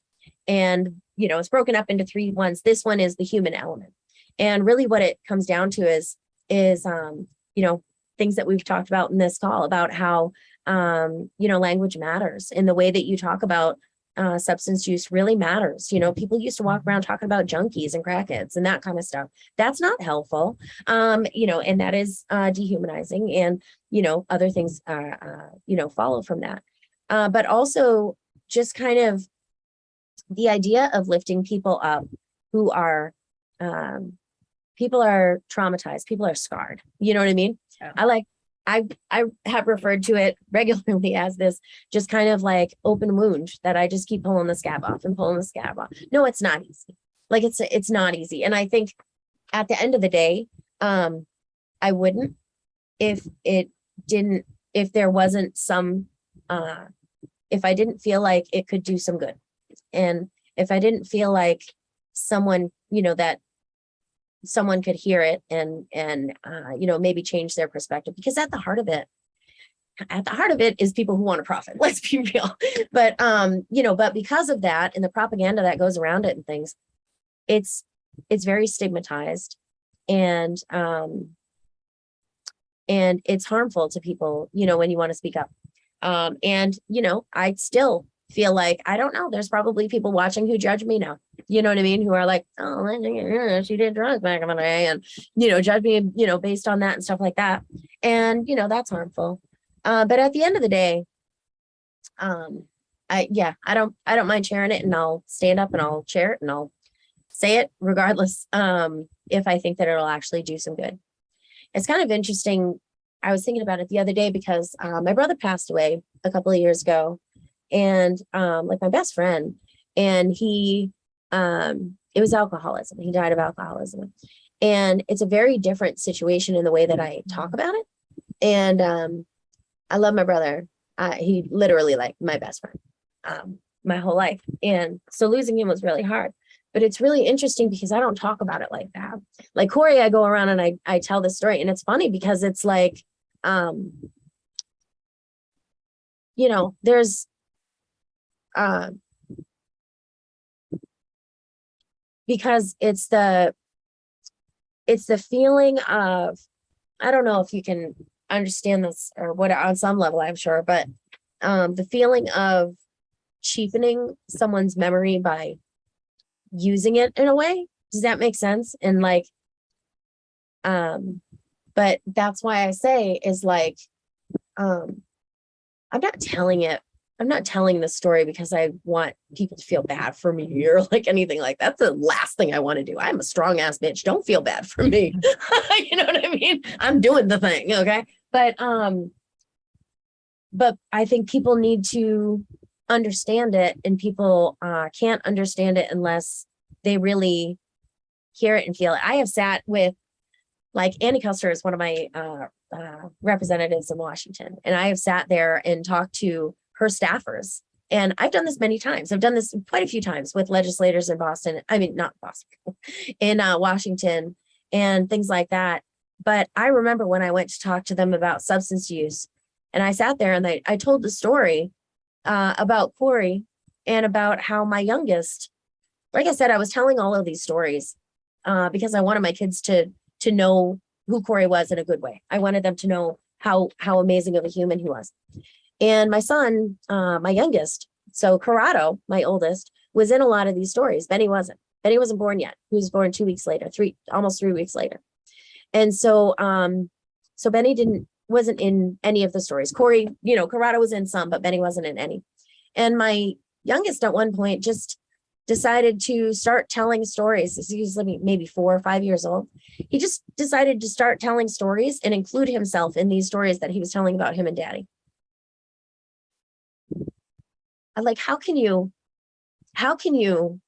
unless you are a mom, understanding like the psychology of that, like he's trying to forge a connection with this person who it's just so much that goes into it. But I have sat there and I told that part of the story to these staffers all sitting around like a boardroom table, and Annie Custer was in the other room and her door was open. Like her office was in there and her doors. I didn't realize this at the time, but I realized it as we were walking out because she was talking to one of her staffers who was with us. But you know, so like all of these people in this open office are listening. And I look around when I get done with my story and literally every single person has tears in their eyes. You have to feel that. Like it's worth it for you to feel that. It's worth it for all of those people who are there, who are a voice at the table when policy is being made. It is worth it for those people to understand it on that level. Yeah. So that's that. Yeah, you have to kickstart a lot of people's empathy. Because if you don't know a person, you can just go, like, I mean, how many times has somebody told you, oh my God, did you hear so-and-so died? And you're like, oh my God, that's terrible. And then you go, so you want me to go to the store and get bread and Right. milk Right. and, you know, and like, but it's almost like they didn't really hear it. So there has to be a story, and you have to kind of set it up like almost like a movie. You have to have that. Otherwise it's just, oh, people die. People suffer, people have issues. That's just the way it is, but I'm not giving my money to fix their issue. Right. And people, statistics and facts and all that, Yeah. of course, they just glaze over. So yeah, I think Yeah. you're so right. Unless you're sitting with them and saying like, here's a personal Yeah. story of how this directly impacted me and my family. Yeah. All the facts and stats and quotes in the world aren't going to move Well, them. not only that, this country's attention span is insanely small. And I actually have thought that I think in school they should teach empathy. I think it should be something, because if you're not taught empathy as a child, and if parents aren't doing it, you're just going to grow up the way you are. I don't think empathy is just in there. I think it can be. I think it's, you know, nature, nurture. You can be more, more of an empathetic person, you know, born, and then grow into even more, but you can also get it taken away. I think it's both. But I think, I think empathy would be a wonderful class. Like, here's what empathy is, and actually touch kids' hearts. Mhm. Like, but parents would be like, I can't believe you made my son feel bad. I Like, know. Oh, God. sorry. You have feelings for someone else's pain and trauma. Yeah, you We shouldn't can't tell have them Like, that. think about it, like the system that we have is like, it just feels so much like a dog eat dog. You know what I mean? Where you're Yeah. just Oh, like, yeah. you have to take care, and it's at some point, and obviously this is kind of a bit protracted from it, but at some point, like, you have to make sure that you're able to put food on the table, like that kind of stuff or whatever. So like, the more I feel like the more insecure people are in their Maslow's hierarchy of needs, right? Like the less you feel secure in that base level of things, the less empathy you have, because it's a product of your having to Yeah. having to get what you can get when you can get it, and Totally. from whoever you can get it from, And right? protect your own, and Yep. not worry about people on the outside of the community. And then, like, little bubbles. It's like Yep. your family, and then it goes into your neighborhood, and then your town, and they're all prioritized. And then right out to county, to state, then to country. I mean, it's kind of the way it is. Canada said something about the United States. Well, screw them. I was like, really? That's like a lot of people you just spoke about. Right. It's funny, we were talking about going to Canada. I used to go to Canada all the time, until all of a sudden they decided we needed passports to get in. I'm like, screw you guys, Canada. I can't just come in with my license anymore. Do we not need passports to get in here? Or do they not need passports to get in here? I don't know. No, actually what happened was, or at least the way I remember it, and maybe fact check me if I'm wrong, but what happened was, after 9/11, we decided that we were going to change the rules so that they had to have a passport to come in here, that you had to have a passport to come in through the Canadian border. And so in response to that, Canada was like, okay, I guess you need a way you come in here too. So it's the way it was explained to me, or at least the way I remember it at 23 or something, was it was like a tit for tat. Okay, yeah. for Well, you guys. in Vermont, you just need a federal license instead of a regular license. Oh yeah. I don't know if it's different. Oh, the real. the real ID. I think Yeah. I think that goes everywhere now. I think It you would can make go sense. to Mexico and Canada now if you have a real ID. Interesting. I didn't know Yeah. that. I haven't Yeah. gotten Well, Canada might like Vermonters better. It's possible. It's only Vermont that I think it's the We're real like the ID United thing. States, Canada. We're the Canada. Did you ever see that thing in Vermont where it was like people were setting up on either side of the border, and they just like come there with like their lawn chairs and like hang out? Oh no, I didn't. But that sounds fun. I think maybe that was one of the like COVID things where it was like, oh, well, oh, cool, we're going to go and sit outside and like, talk to people across. I don't know, whatever. Build a wall. Build a seeing a wall. video at some point. Yeah. Build a wall. Canadian wall. Oh man. Sorry, I'm just trying to be ridiculous. Wow. Oh Yeah. God.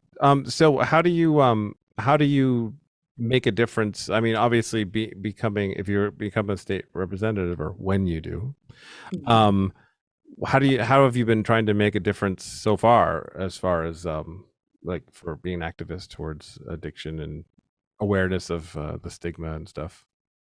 Yeah, I have been volunteering on the Rights and Democracy Overdose Crisis leadership team for, I don't know, as long as it's existed, but probably, I guess, 3 or 4 years that we've actually had like a team, but it was always kind of under the healthcare justice. And then we kind of made it its own separate team because it deserves, it needs to be its own separate team. But there are a variety of things that we've worked on with legislators in Concord and things like that. Trying to decriminalize marijuana is one thing, of course, so decriminalize and then legalize cultivation and things like that, whatever. So those are some things that we've worked on. Also, there have been some that I've been able to testify at and things like that, fighting back bills that are essentially, there was one last year, I can't remember what the number of it was, but man, it was so crazy because it was this mom who had lost her son to wait, let me think. I think he might have actually been shot. That's really weird. But he was there doing heroin, I think, or something like it. And apparently it was like a drug house. And so this mom wanted to put forward this bill that was with it, coordinating with this police officer who had worked on the case to be able to charge the person who owned the home for her son's death. I mean, it's just, I feel where you're going with it, but that's not what you do. I mean, at that point, we're just throwing everybody in jail. I remember when Corey was caught, when Corey died, and I knew where he had been the night before. I knew where he got it. It was actually at a treatment program, but I knew where he got it. I ended up, I knew where he got it, but I didn't know who from. And I sent myself on this mission to find the person who sold it to him. And I did. I found her. You want to know what? It didn't make me feel any better. It's a product of grieving and wanting to resolve something in order, you want to assign blame in order. It's just psychology. It's what you do. It's part of the grief process. But I found this person and I was like, oh, amped up. And then I realized that she's just another person who's just caught up in the same thing that he is, man. You know what I mean? Like she's suffering in the same way. So punishing that person is not going to do anybody good. It's not going to bring Corey back. So anyway, so things like this where, unfortunately there's kind of misguided things. And I feel for that woman. Believe me, I feel for that woman who worked on that. And I tried to express that in my testimony, but also, to be another person who has lost someone and help to, bring understanding and insight to what that law would actually do and the effect that it would actually have, right? So fighting back against those things. And then on a national level, we partner with People's Action. And one thing that I'm actually really, really excited about is that we have the MAT Act. It's the medication assisted treatment, which is, so this specifically talks about I'm always going to say it wrong, buspofurine.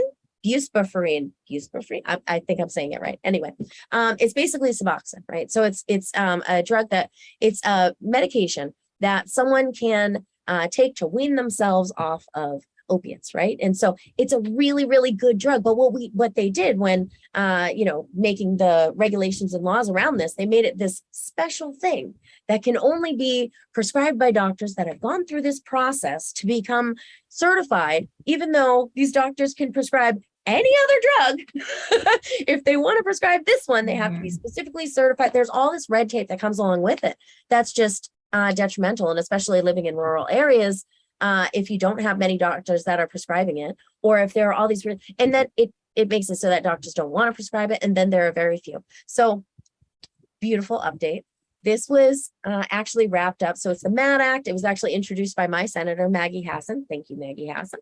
And it was rolled up into HB 7666, which is mental health bill. So it passed. We had all of this people text banking into that district. Y'all are familiar. Same kind of thing that Wolfpack would do. Text banking so that we're texting constituents in, key legislators, key representatives who are on the committee, meeting with our representatives if they were involved, all of this kind of stuff. On top of all the groundwork that we've been laying for the last year and a half. And it passed committee. It passed the House. 402 people, completely bipartisan. 402 representatives voted in favor of passing this bill. Now it goes on to the Senate. It's in the Help Act. The Help Act. It's in the Help Committee. Don't ask me what that stands for. It's whatever, HELP. It's a bunch of words. Anyway, I remember it's like labor and whatever. But anyway, now it's in the Senate Help Committee. They're getting that sorted out and coming up with their language, their version, you know what I mean? Whatever, hopefully very close to the other one. And what we're trying to do is in the same way, encourage the people, the senators who are on the committee and people who can influence those senators to make sure that the MAT Act is in that bill.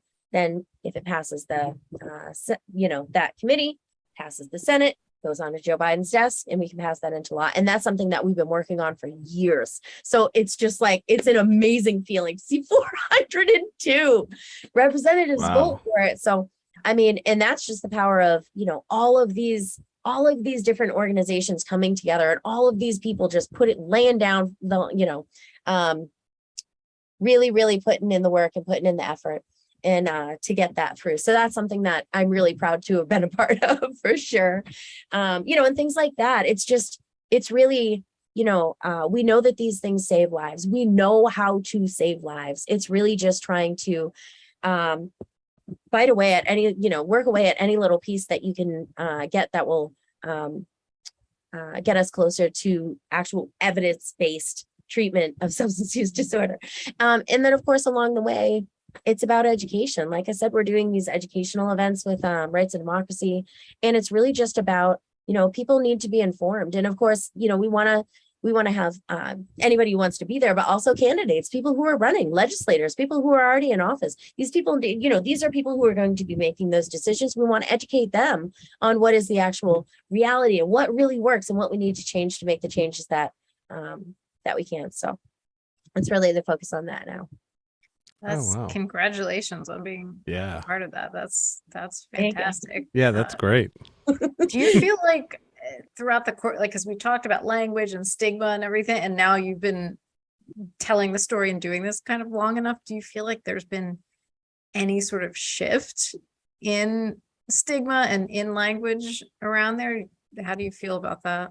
Yeah, I think it's really hard to tell. And I'll say that because I can admit that I am in a little bit of a bubble. You know what I mean? So like in my own interactions, and of course, I'm sure that people are careful when they're talking to me to a degree, right? They're aware when they're talking to me. So I don't think I don't get an accurate representation, right, of what society broadly is thinking. But I can say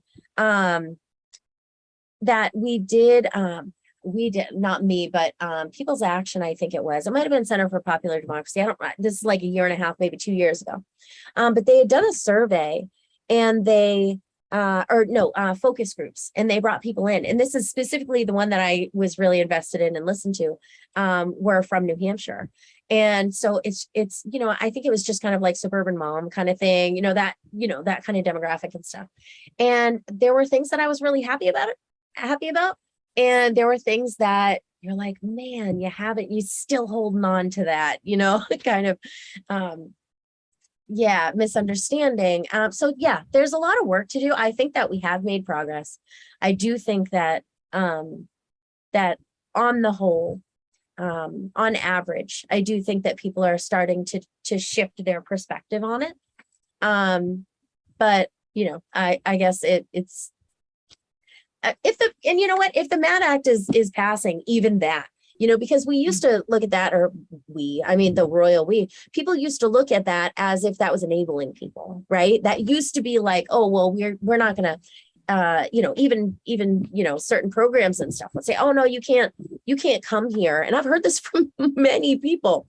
No, you're not actually sober if you're on, medication assisted treatment. It's like, no, that you are, right? So I think in my own life I have seen, and I think that considering it passed the House, and this went through in that way, and people are very even legislators in Washington are open about speaking about it in that way, that it's just a small shift, but it's a very significant and important shift.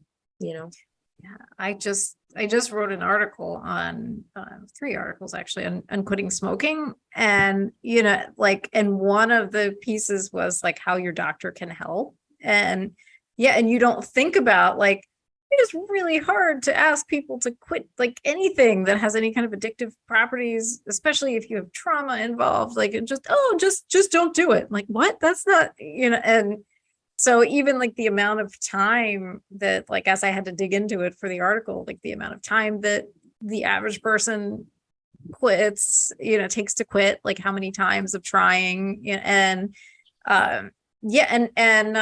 like 50. Of course, like what did you just say? Yeah, what's that old joke?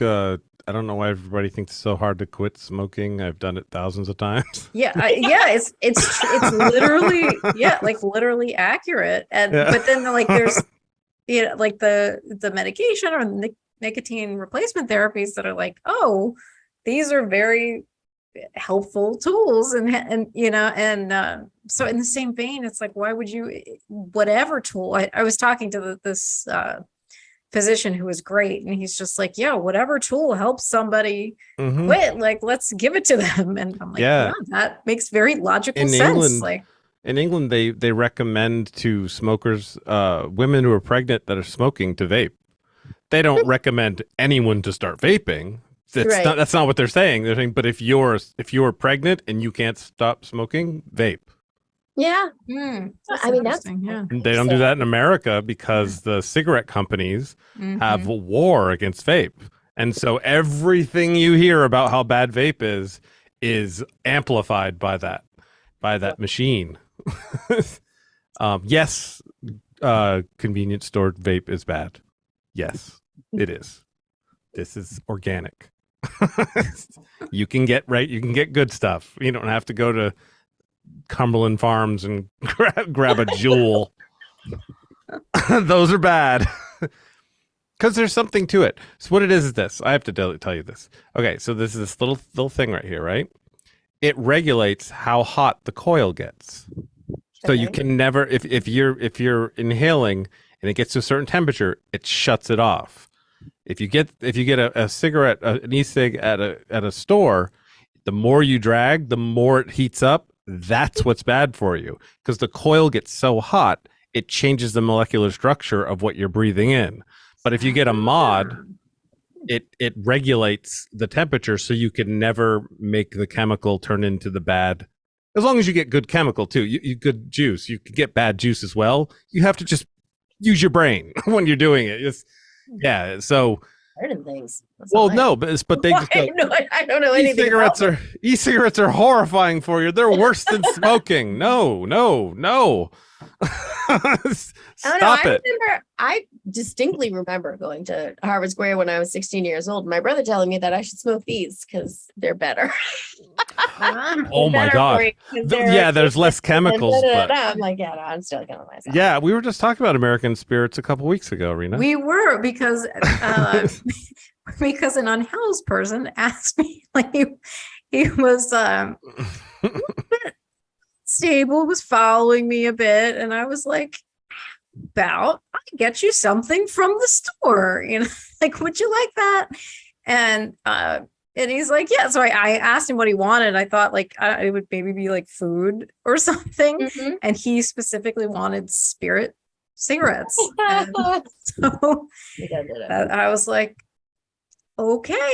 So I got him his spirit cigarette. He was dealing with some psychosis too, because he told me he had to do a reality show in a mansion, and and I was just like, I mean, good luck with that. Like I just like, because it's so, you see so much of it here that I like, you can't argue with what somebody perceives as their reality. So like, because then you're gonna really upset them.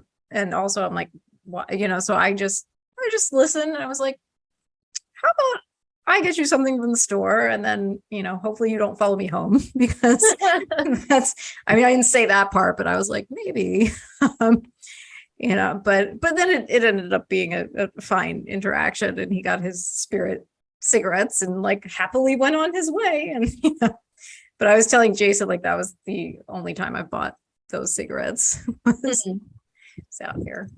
Oliver's back to tell us it's 10. Yes. Oh my goodness, it really is your timer. Yeah, he is. That's usually he shows up right at the end of the time. Right, well, that's hilarious. Here, do we want to do let's do some. No, he's licking me. Look, have a Dennis. Oliver. Yep. Now you can't see him, but he's. I see his ear. Yeah. Oh my God. Earlier when you were talking and he was just like this in front of the camera, in front of my screen, I was like trying to block the view because I was almost dying. I was like, oh God, if we talk about anything serious, I was thinking they better get that cat off the desk, because I'm going to burst out laughing at because his face is so damn cute. I know. And from my angle, you just see like the back of him, like, yeah, I'm like blurring my vision on purpose so I don't like react to the cat, because that's so distracted. Good move. Okay, it's impossible not to be distracted. I know, he's such a crazy little character, little rascal. Well, I want to get my question in before we end. I don't know if we're ending right now, but I want to sneak it in anyway. It's a question I've said to a lot of people that I like. It's a way for me to get to know people. I'm very judgmental, so whatever your answer is, I'll make a judgment on it. I'll keep it to myself, and you won't know Okay. it. But Preparing no, this. no. Okay. So it's a hypothetical, and it's a little fantastic, but it is kind of it's definitely hypothetical. Is it hypothetical for ridiculous? No. Anyway, so. Yeah, I think you have ADHD. I'm not sure. I recognize my kind, but do you? Because yeah, like when you're talking, I'm just like, she's like me. So I recognize my kind. Like, what? You're not our kind. If you don't have ADHD. You are right on top, right on task, focused at all times. That is accurate. That is accurate. All right. So you're sitting where you are right now, and through the door, someone comes in, and they look exactly like you. They're even dressed the same as you, and they look disheveled. They have Oliver. They look disheveled. They look like they've been in a rough situation. And she runs over to you and she says, "Come with me right now. I'm from the future. It's very important." What do you do? I'm gonna go. Like dude, curiosity killed Oliver. No, I'm just kidding. Had to be said. It's terrible. I shouldn't have said that. Okay. Anyway, no, I would go. Absolutely. I don't think I could not. I would have to find out what. Yeah, I can't imagine not going either. Yeah. They're from the future? Come on. I mean, they might just want me to buy them cigarettes. So I mean, who knows?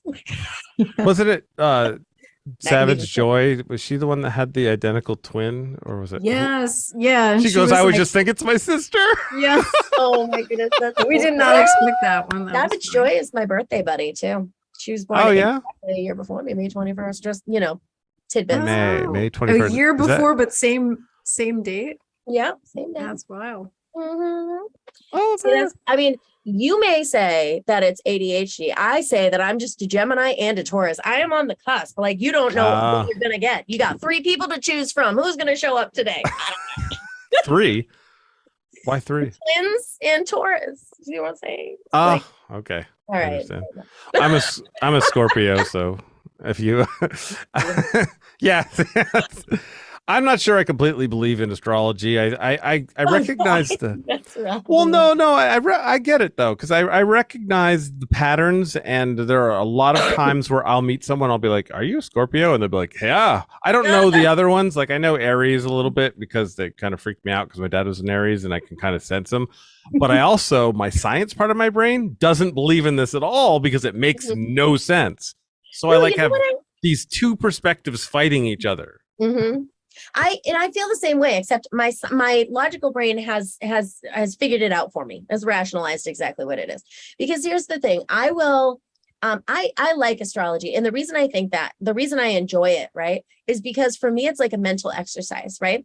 I will get caught up when I'm thinking about a situation, and I'm like, I'm looking at it through like a certain lens, right? And what like horoscopes and all that kind of stuff does for me is it gets me outside of that kind of tunnel thinking. And so what it is it's not that I believe in it. I don't necessarily believe in it, but it's like anything. It's like telling a story and then kind of putting yourself in that position and saying like, well, if it were this way, then blah, blah, blah. So it really is like it's a mental exercise for me. You know what I mean? So my logical brain is okay with it because I don't believe it. I just use it as a way to kind of get out of tunnel thinking. Does that make sense? Yeah, it does. I use it as a way to just be, it's kind of fun.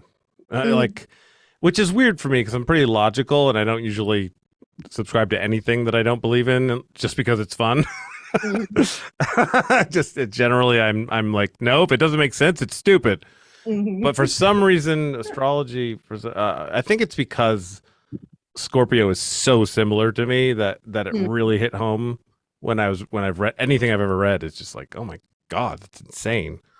It's funny too, because like a lot of people are into it. I hear it all the time. Yeah. I'm like, wow, is everyone into it? Yeah, it scientifically literally makes so much no on sense. my mind recently. It seems like it's everywhere. Yeah. It is everywhere. And I mostly know nothing about it. Like I'm always like, why do people like, I just know my sign and that's, and I don't know any of the traits of any of the signs or like, and I've had people try to explain it before and they're like, you learned because this, and I'm like, I don't, it doesn't click with me. What's your sign? What's your sign, Rena? Aquarius.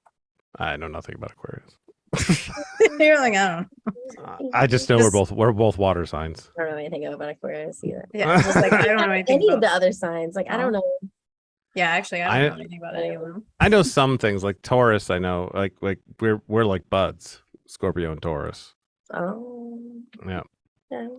Yeah. I don't know why, and I also don't believe that's true. But you know what though? I've met a lot of Leos and Aries, and I don't generally get along with Leos and Aries, and I always notice later that they're a Leo. That's insane. And then these are the things like my observation skills are contradicting my logic skills, because I can look at I can talk to like astrophysicists or read about them, or like when Neil deGrasse Tyson explains how insanely ridiculous astrology is, I know he's right. Right. But then I have my observation of how many times I've gone, I think they're an Aries because man, I don't get along with them at all. And then they are. It's so often. Not I feel bad for any friends I have that are Aries, but I'm just faking it. I think the other thing too is that it's like, you know, okay, so the stories in like the tarot, right? Like the stories that they tell, it's all about like the whatever, Persephone and blah, blah, blah, like all these things. They're human tropes. Like they are like the human experience. They're stories of the human experience. And so it's like, it describes like what I think that there are a lot of things that we use different terms for, right? So there's like the new age terms or like the astrology. And then a lot of those things like, I don't know. I'm explaining it badly right now, but at the heart of it, what it is it's these stories that explain the human experience. So it's just a trope, or there's a word that I'm not coming up, but it's like it's things that we all go through, right? A caricature. Like when you're a kid and your parents are telling you like fables or something, you know, it's like the same thing as like the Bible. The Bible is telling you these stories about what happened in the Bible, and then you apply it to your own life because you can apply it to your own life when it works, because it's stories of the human archetype. That's the word. It's the human archetype. You know what I mean? It's just right. It's just kind of a way to help you understand human emotions and the way that we deal with things, and you know, that kind of thing. That's why I think like, you know, when I get stuck in something, I'll do that because it kind of gives me it makes me think, expands my thought process about it. You know what I mean? And I don't know. Anyway, did you I'm ever not read explaining it well, but did you ever read the Power of Myth? I think it's called, by Joseph Campbell. It's one of the few books I've read. When you're an actor, you read it because you learn about the archetypes. It's actually what inspired Star Wars. It's a pretty amazing book. But Cygnus in the comments said, "Liar, I'm a Leo," and she's like, we talk every single night. We're great friends. We get along like insane. The thing is I told her it doesn't make sense because you're a Leo, and she said, and she doesn't believe in astrology either, but she said, yeah, but my moon or sun is in Scorpio, so she can still think deeply. So I'm not a liar. You said yourself that there was a reason why we were friends. Oh, there you go. I have a friend that's like really, really into it. And like, yeah, there's the moon, sun, and this, and I was like, why is there so much more to this? And like, she was trying to break it down for me. And I was like, I'm not following this. Moon. I maybe was following it at the time, but it's been a few years. So I'm like, I have no idea. Like, but I do remember what you were saying, like the moon sign and the sun and the Euro, so you can have crossovers. Well, some people that if people are really into it, and I tell them I'm a double Scorpio, they usually freak out a little bit, because I have. What does that mean? One of either my moon or sun is in Scorpio also, so I'm like a Scorpio something. I don't remember what it is. But so why do people freak? Why is it? Scorpio's it has a stigma of being a very intense sign and very manipulative and jealous and manipulative again. Listen, remember I was telling you the story about my son who will not do the thing, but he will do all of these things to figure out how to get around doing the Scorpio. thing. Scorpio. Yeah. So ex, who was a con man? Scorpio. Sorry, Yeah. I'm sorry. I don't mean to insult you, Jayson. No, it's fine because if we really want to get into this, and I'm a novice at this, but a Scorpio can make a decision to go the way of, I believe, and I think Cygnus is going to correct me a little here. You can go the way of the Scorpion, or you can go the way of the Phoenix, and I clearly picked Phoenix. Wow, Jayson, this is so crazy because listen, I used to explain to my kids when I used to say this to my son, my Scorpio son. I used to say, and of course, this is when they're like, I don't know, 6 or 7 or something like that. And I remember saying for the longest time, because they were in like superheroes and like all that kind of stuff, whatever. And so I said, listen, both a superhero and a supervillain are really smart. It just depends on what you decide to do with those intelligence. Do you do good with it or do you? Right. Sounds like the same explanation. That's right. Yeah, I could be manipulating the shit out of people if I were a bad person, but my heroes were Captain Picard and MacGyver instead of Tony Soprano. So, so it just comes down to what media you consume. I believe it's a really strong. Well, it does for me because my mom died when I was 15 and my dad moved out when I was 16, so I was pretty alone. So my parents were my television shows. I got my morals from Captain Picard and MacGyver. Thank God. It's a good thing I'm so happy I wasn't watching Sopranos when I was 15. Yeah, it is a really good thing that you were watching. Yeah. Well, and also Bon Jovi. He's a really great guy too. John Bon Jovi's amazing. Oh my God. Seriously. Yeah, I've never even, I don't know. Maybe I've watched like a show or two of The Sopranos, but I remember because Corey decided when he was 15 years old. Corey is short for Corrado. That was his. I knew that. I thought that. So he decided, but his parents like Americanized it to Corey and put it with K and everything. And so he decided when he was real young that his firstborn son was going to be named Corrado. And I was like, took me a little time to get used to that. Now I can't imagine it being anything else. Like, of course, it's Corrado, and I'm so happy it is. But it was funny because by the time we had Corrado, The Sopranos came out. And who's the elder? Who's like the Uncle Junior? Yeah, Corrado. So I'm like, oh, now everybody's going to think that we stole the name. Oh, so you didn't? Okay, because I was going to ask you. No. I was going to ask you because I've never heard the name before, except now Corrado and Corrado. I that's it 2 times. And Sopranos and you. He spells his with 1 R, which is how Corey's great grandfather did. And apparently, Soprano spells it too. I don't know if that makes a difference, but anyway. I don't know, but it's cool. We did not name our son after the Sopranos. And I did not name my son after Luke Skywalker. No. Well, I didn't. I would have, and his name is Luke, but no. Krista said I wanted to name him Jean Luc. That tells you a little bit how much insane I am from Captain Picard, Jean-Luc Picard. But she thought it would be too uppity or too much, like Jean-Luc, and they call him Jean all the time or whatever. And she said, "What about Luke?" And I'm like, "Okay." And I'm in my brain, I'm like, I would have settled for Han Solo, but Luke's fine. But and so I felt bad, being the Scorpio Phoenix that I am. I had to come clean, and I said, just so you know, for the rest of our lives, they're going to ask us if we named him after Luke Skywalker, and they're going to ask me, how many times do you say, Luke, I'm your father? And she's like, no. How many times do you say that? Dude, that is oh hell yeah! Especially when I've had a cold, and in the morning, the next day when I have a really deep voice, I'll be like, I'll go into his room to wake him up and be like, Luke, wake up, Luke. Use the Force, Luke. Like the circle is now complete. When I last left you, I was the learner. Now I am the master. But I have a really deep voice after a cold, so it's like, wah, it's like down there. Yeah, oh hell yeah, I play with it all the time. And people always ask me about the Star Wars thing, so I told her. She didn't believe me. You know what, I'm just going to be, cards on the table here. I did name our younger son. See, Corey and I hadn't decided what we wanted to name our younger son. And we went through a bunch of different things. And, we hadn't decided when he passed. And so it was up to me. Right. And I got to say, there was a couple of names that he didn't say no to. Right. Like just outright. And one of them was Benjamin, but to call him Benny.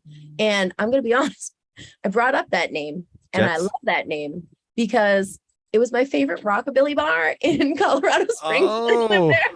And there was this awesome older bartender who always wore Betty Boop shirts, and I love Betty Boop. And they had on the jukebox, Jodi Like a Memory. I don't know who sings it, and I've never heard it again, but it was my name on the jukebox, and they had pool tables. So like, it was my favorite place in the whole world. Benny. So I am not ashamed to say that I named my son after a rockabilly bar. Sorry. Not sorry.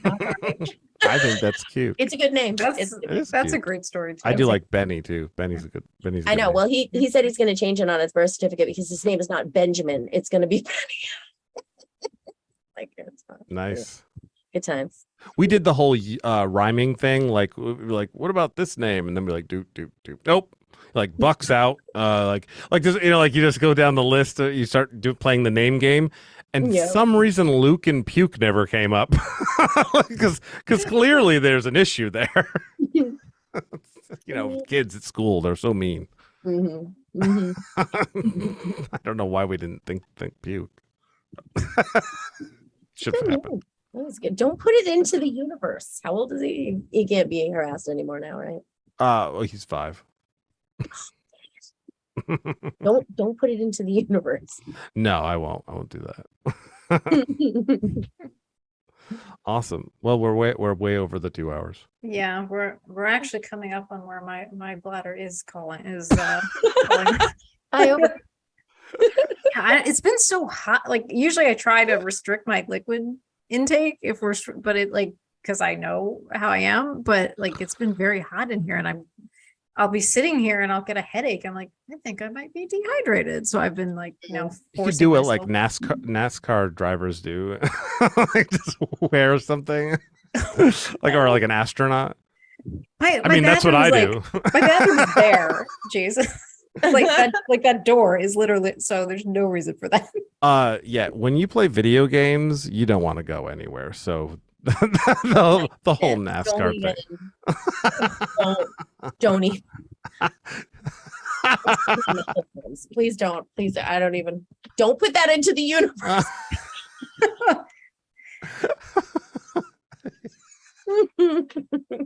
Oh my God. No, I would never do that. That would not want to be finding that stuff around. No, I'd rather be in pain than wear a diaper. I'll just wait. Oh my God. So, well, let's do our wrap up. What have we learned? What have we learned? So Jodi, anything that you want to like promote? I don't know if you like people to follow your social handles. I know we have your campaign, and I think Jayson, you'll put a link to that, right? So it's in the description right now also. Yeah, it's Jodi Newell for Keen. And any support. And I mean, I guess if I were going to plug anything, I'd say, it costs a little bit of money to run a campaign. So if anybody's got the feeling, I would really appreciate some support. It's on my Facebook. My Act Blue thing is on my Facebook pinned to the top. And I hate doing that. I hate asking people for money and like all that kind of stuff. But, if there's one thing that, I would request from anybody, it would be that, because it just makes things so much easier and I can get my message out to people. But just all in all, I'm just really excited that you guys had me on. I had a great time this last couple hours. Thank you. Oh, yeah. It's been a blast. Yeah. And thank you so much for joining us. So donate to Jodi's campaign. Link is in the description. And subscribe and like. And share. Yeah, don't forget to like and subscribe to the channel. Yeah. We should make something up where I bet that, you know how they say that, like, people will be like, I bet Rena we wouldn't get 5 subscriptions tonight, and she's like, yeah, we will. Yeah. Like, whatever. Yeah, we'll do that next time. We'll do that. All right, fine. We'll bet each other. Awesome. All right. Well, good night, everybody. Thanks for watching. See you later. Bye, y'all.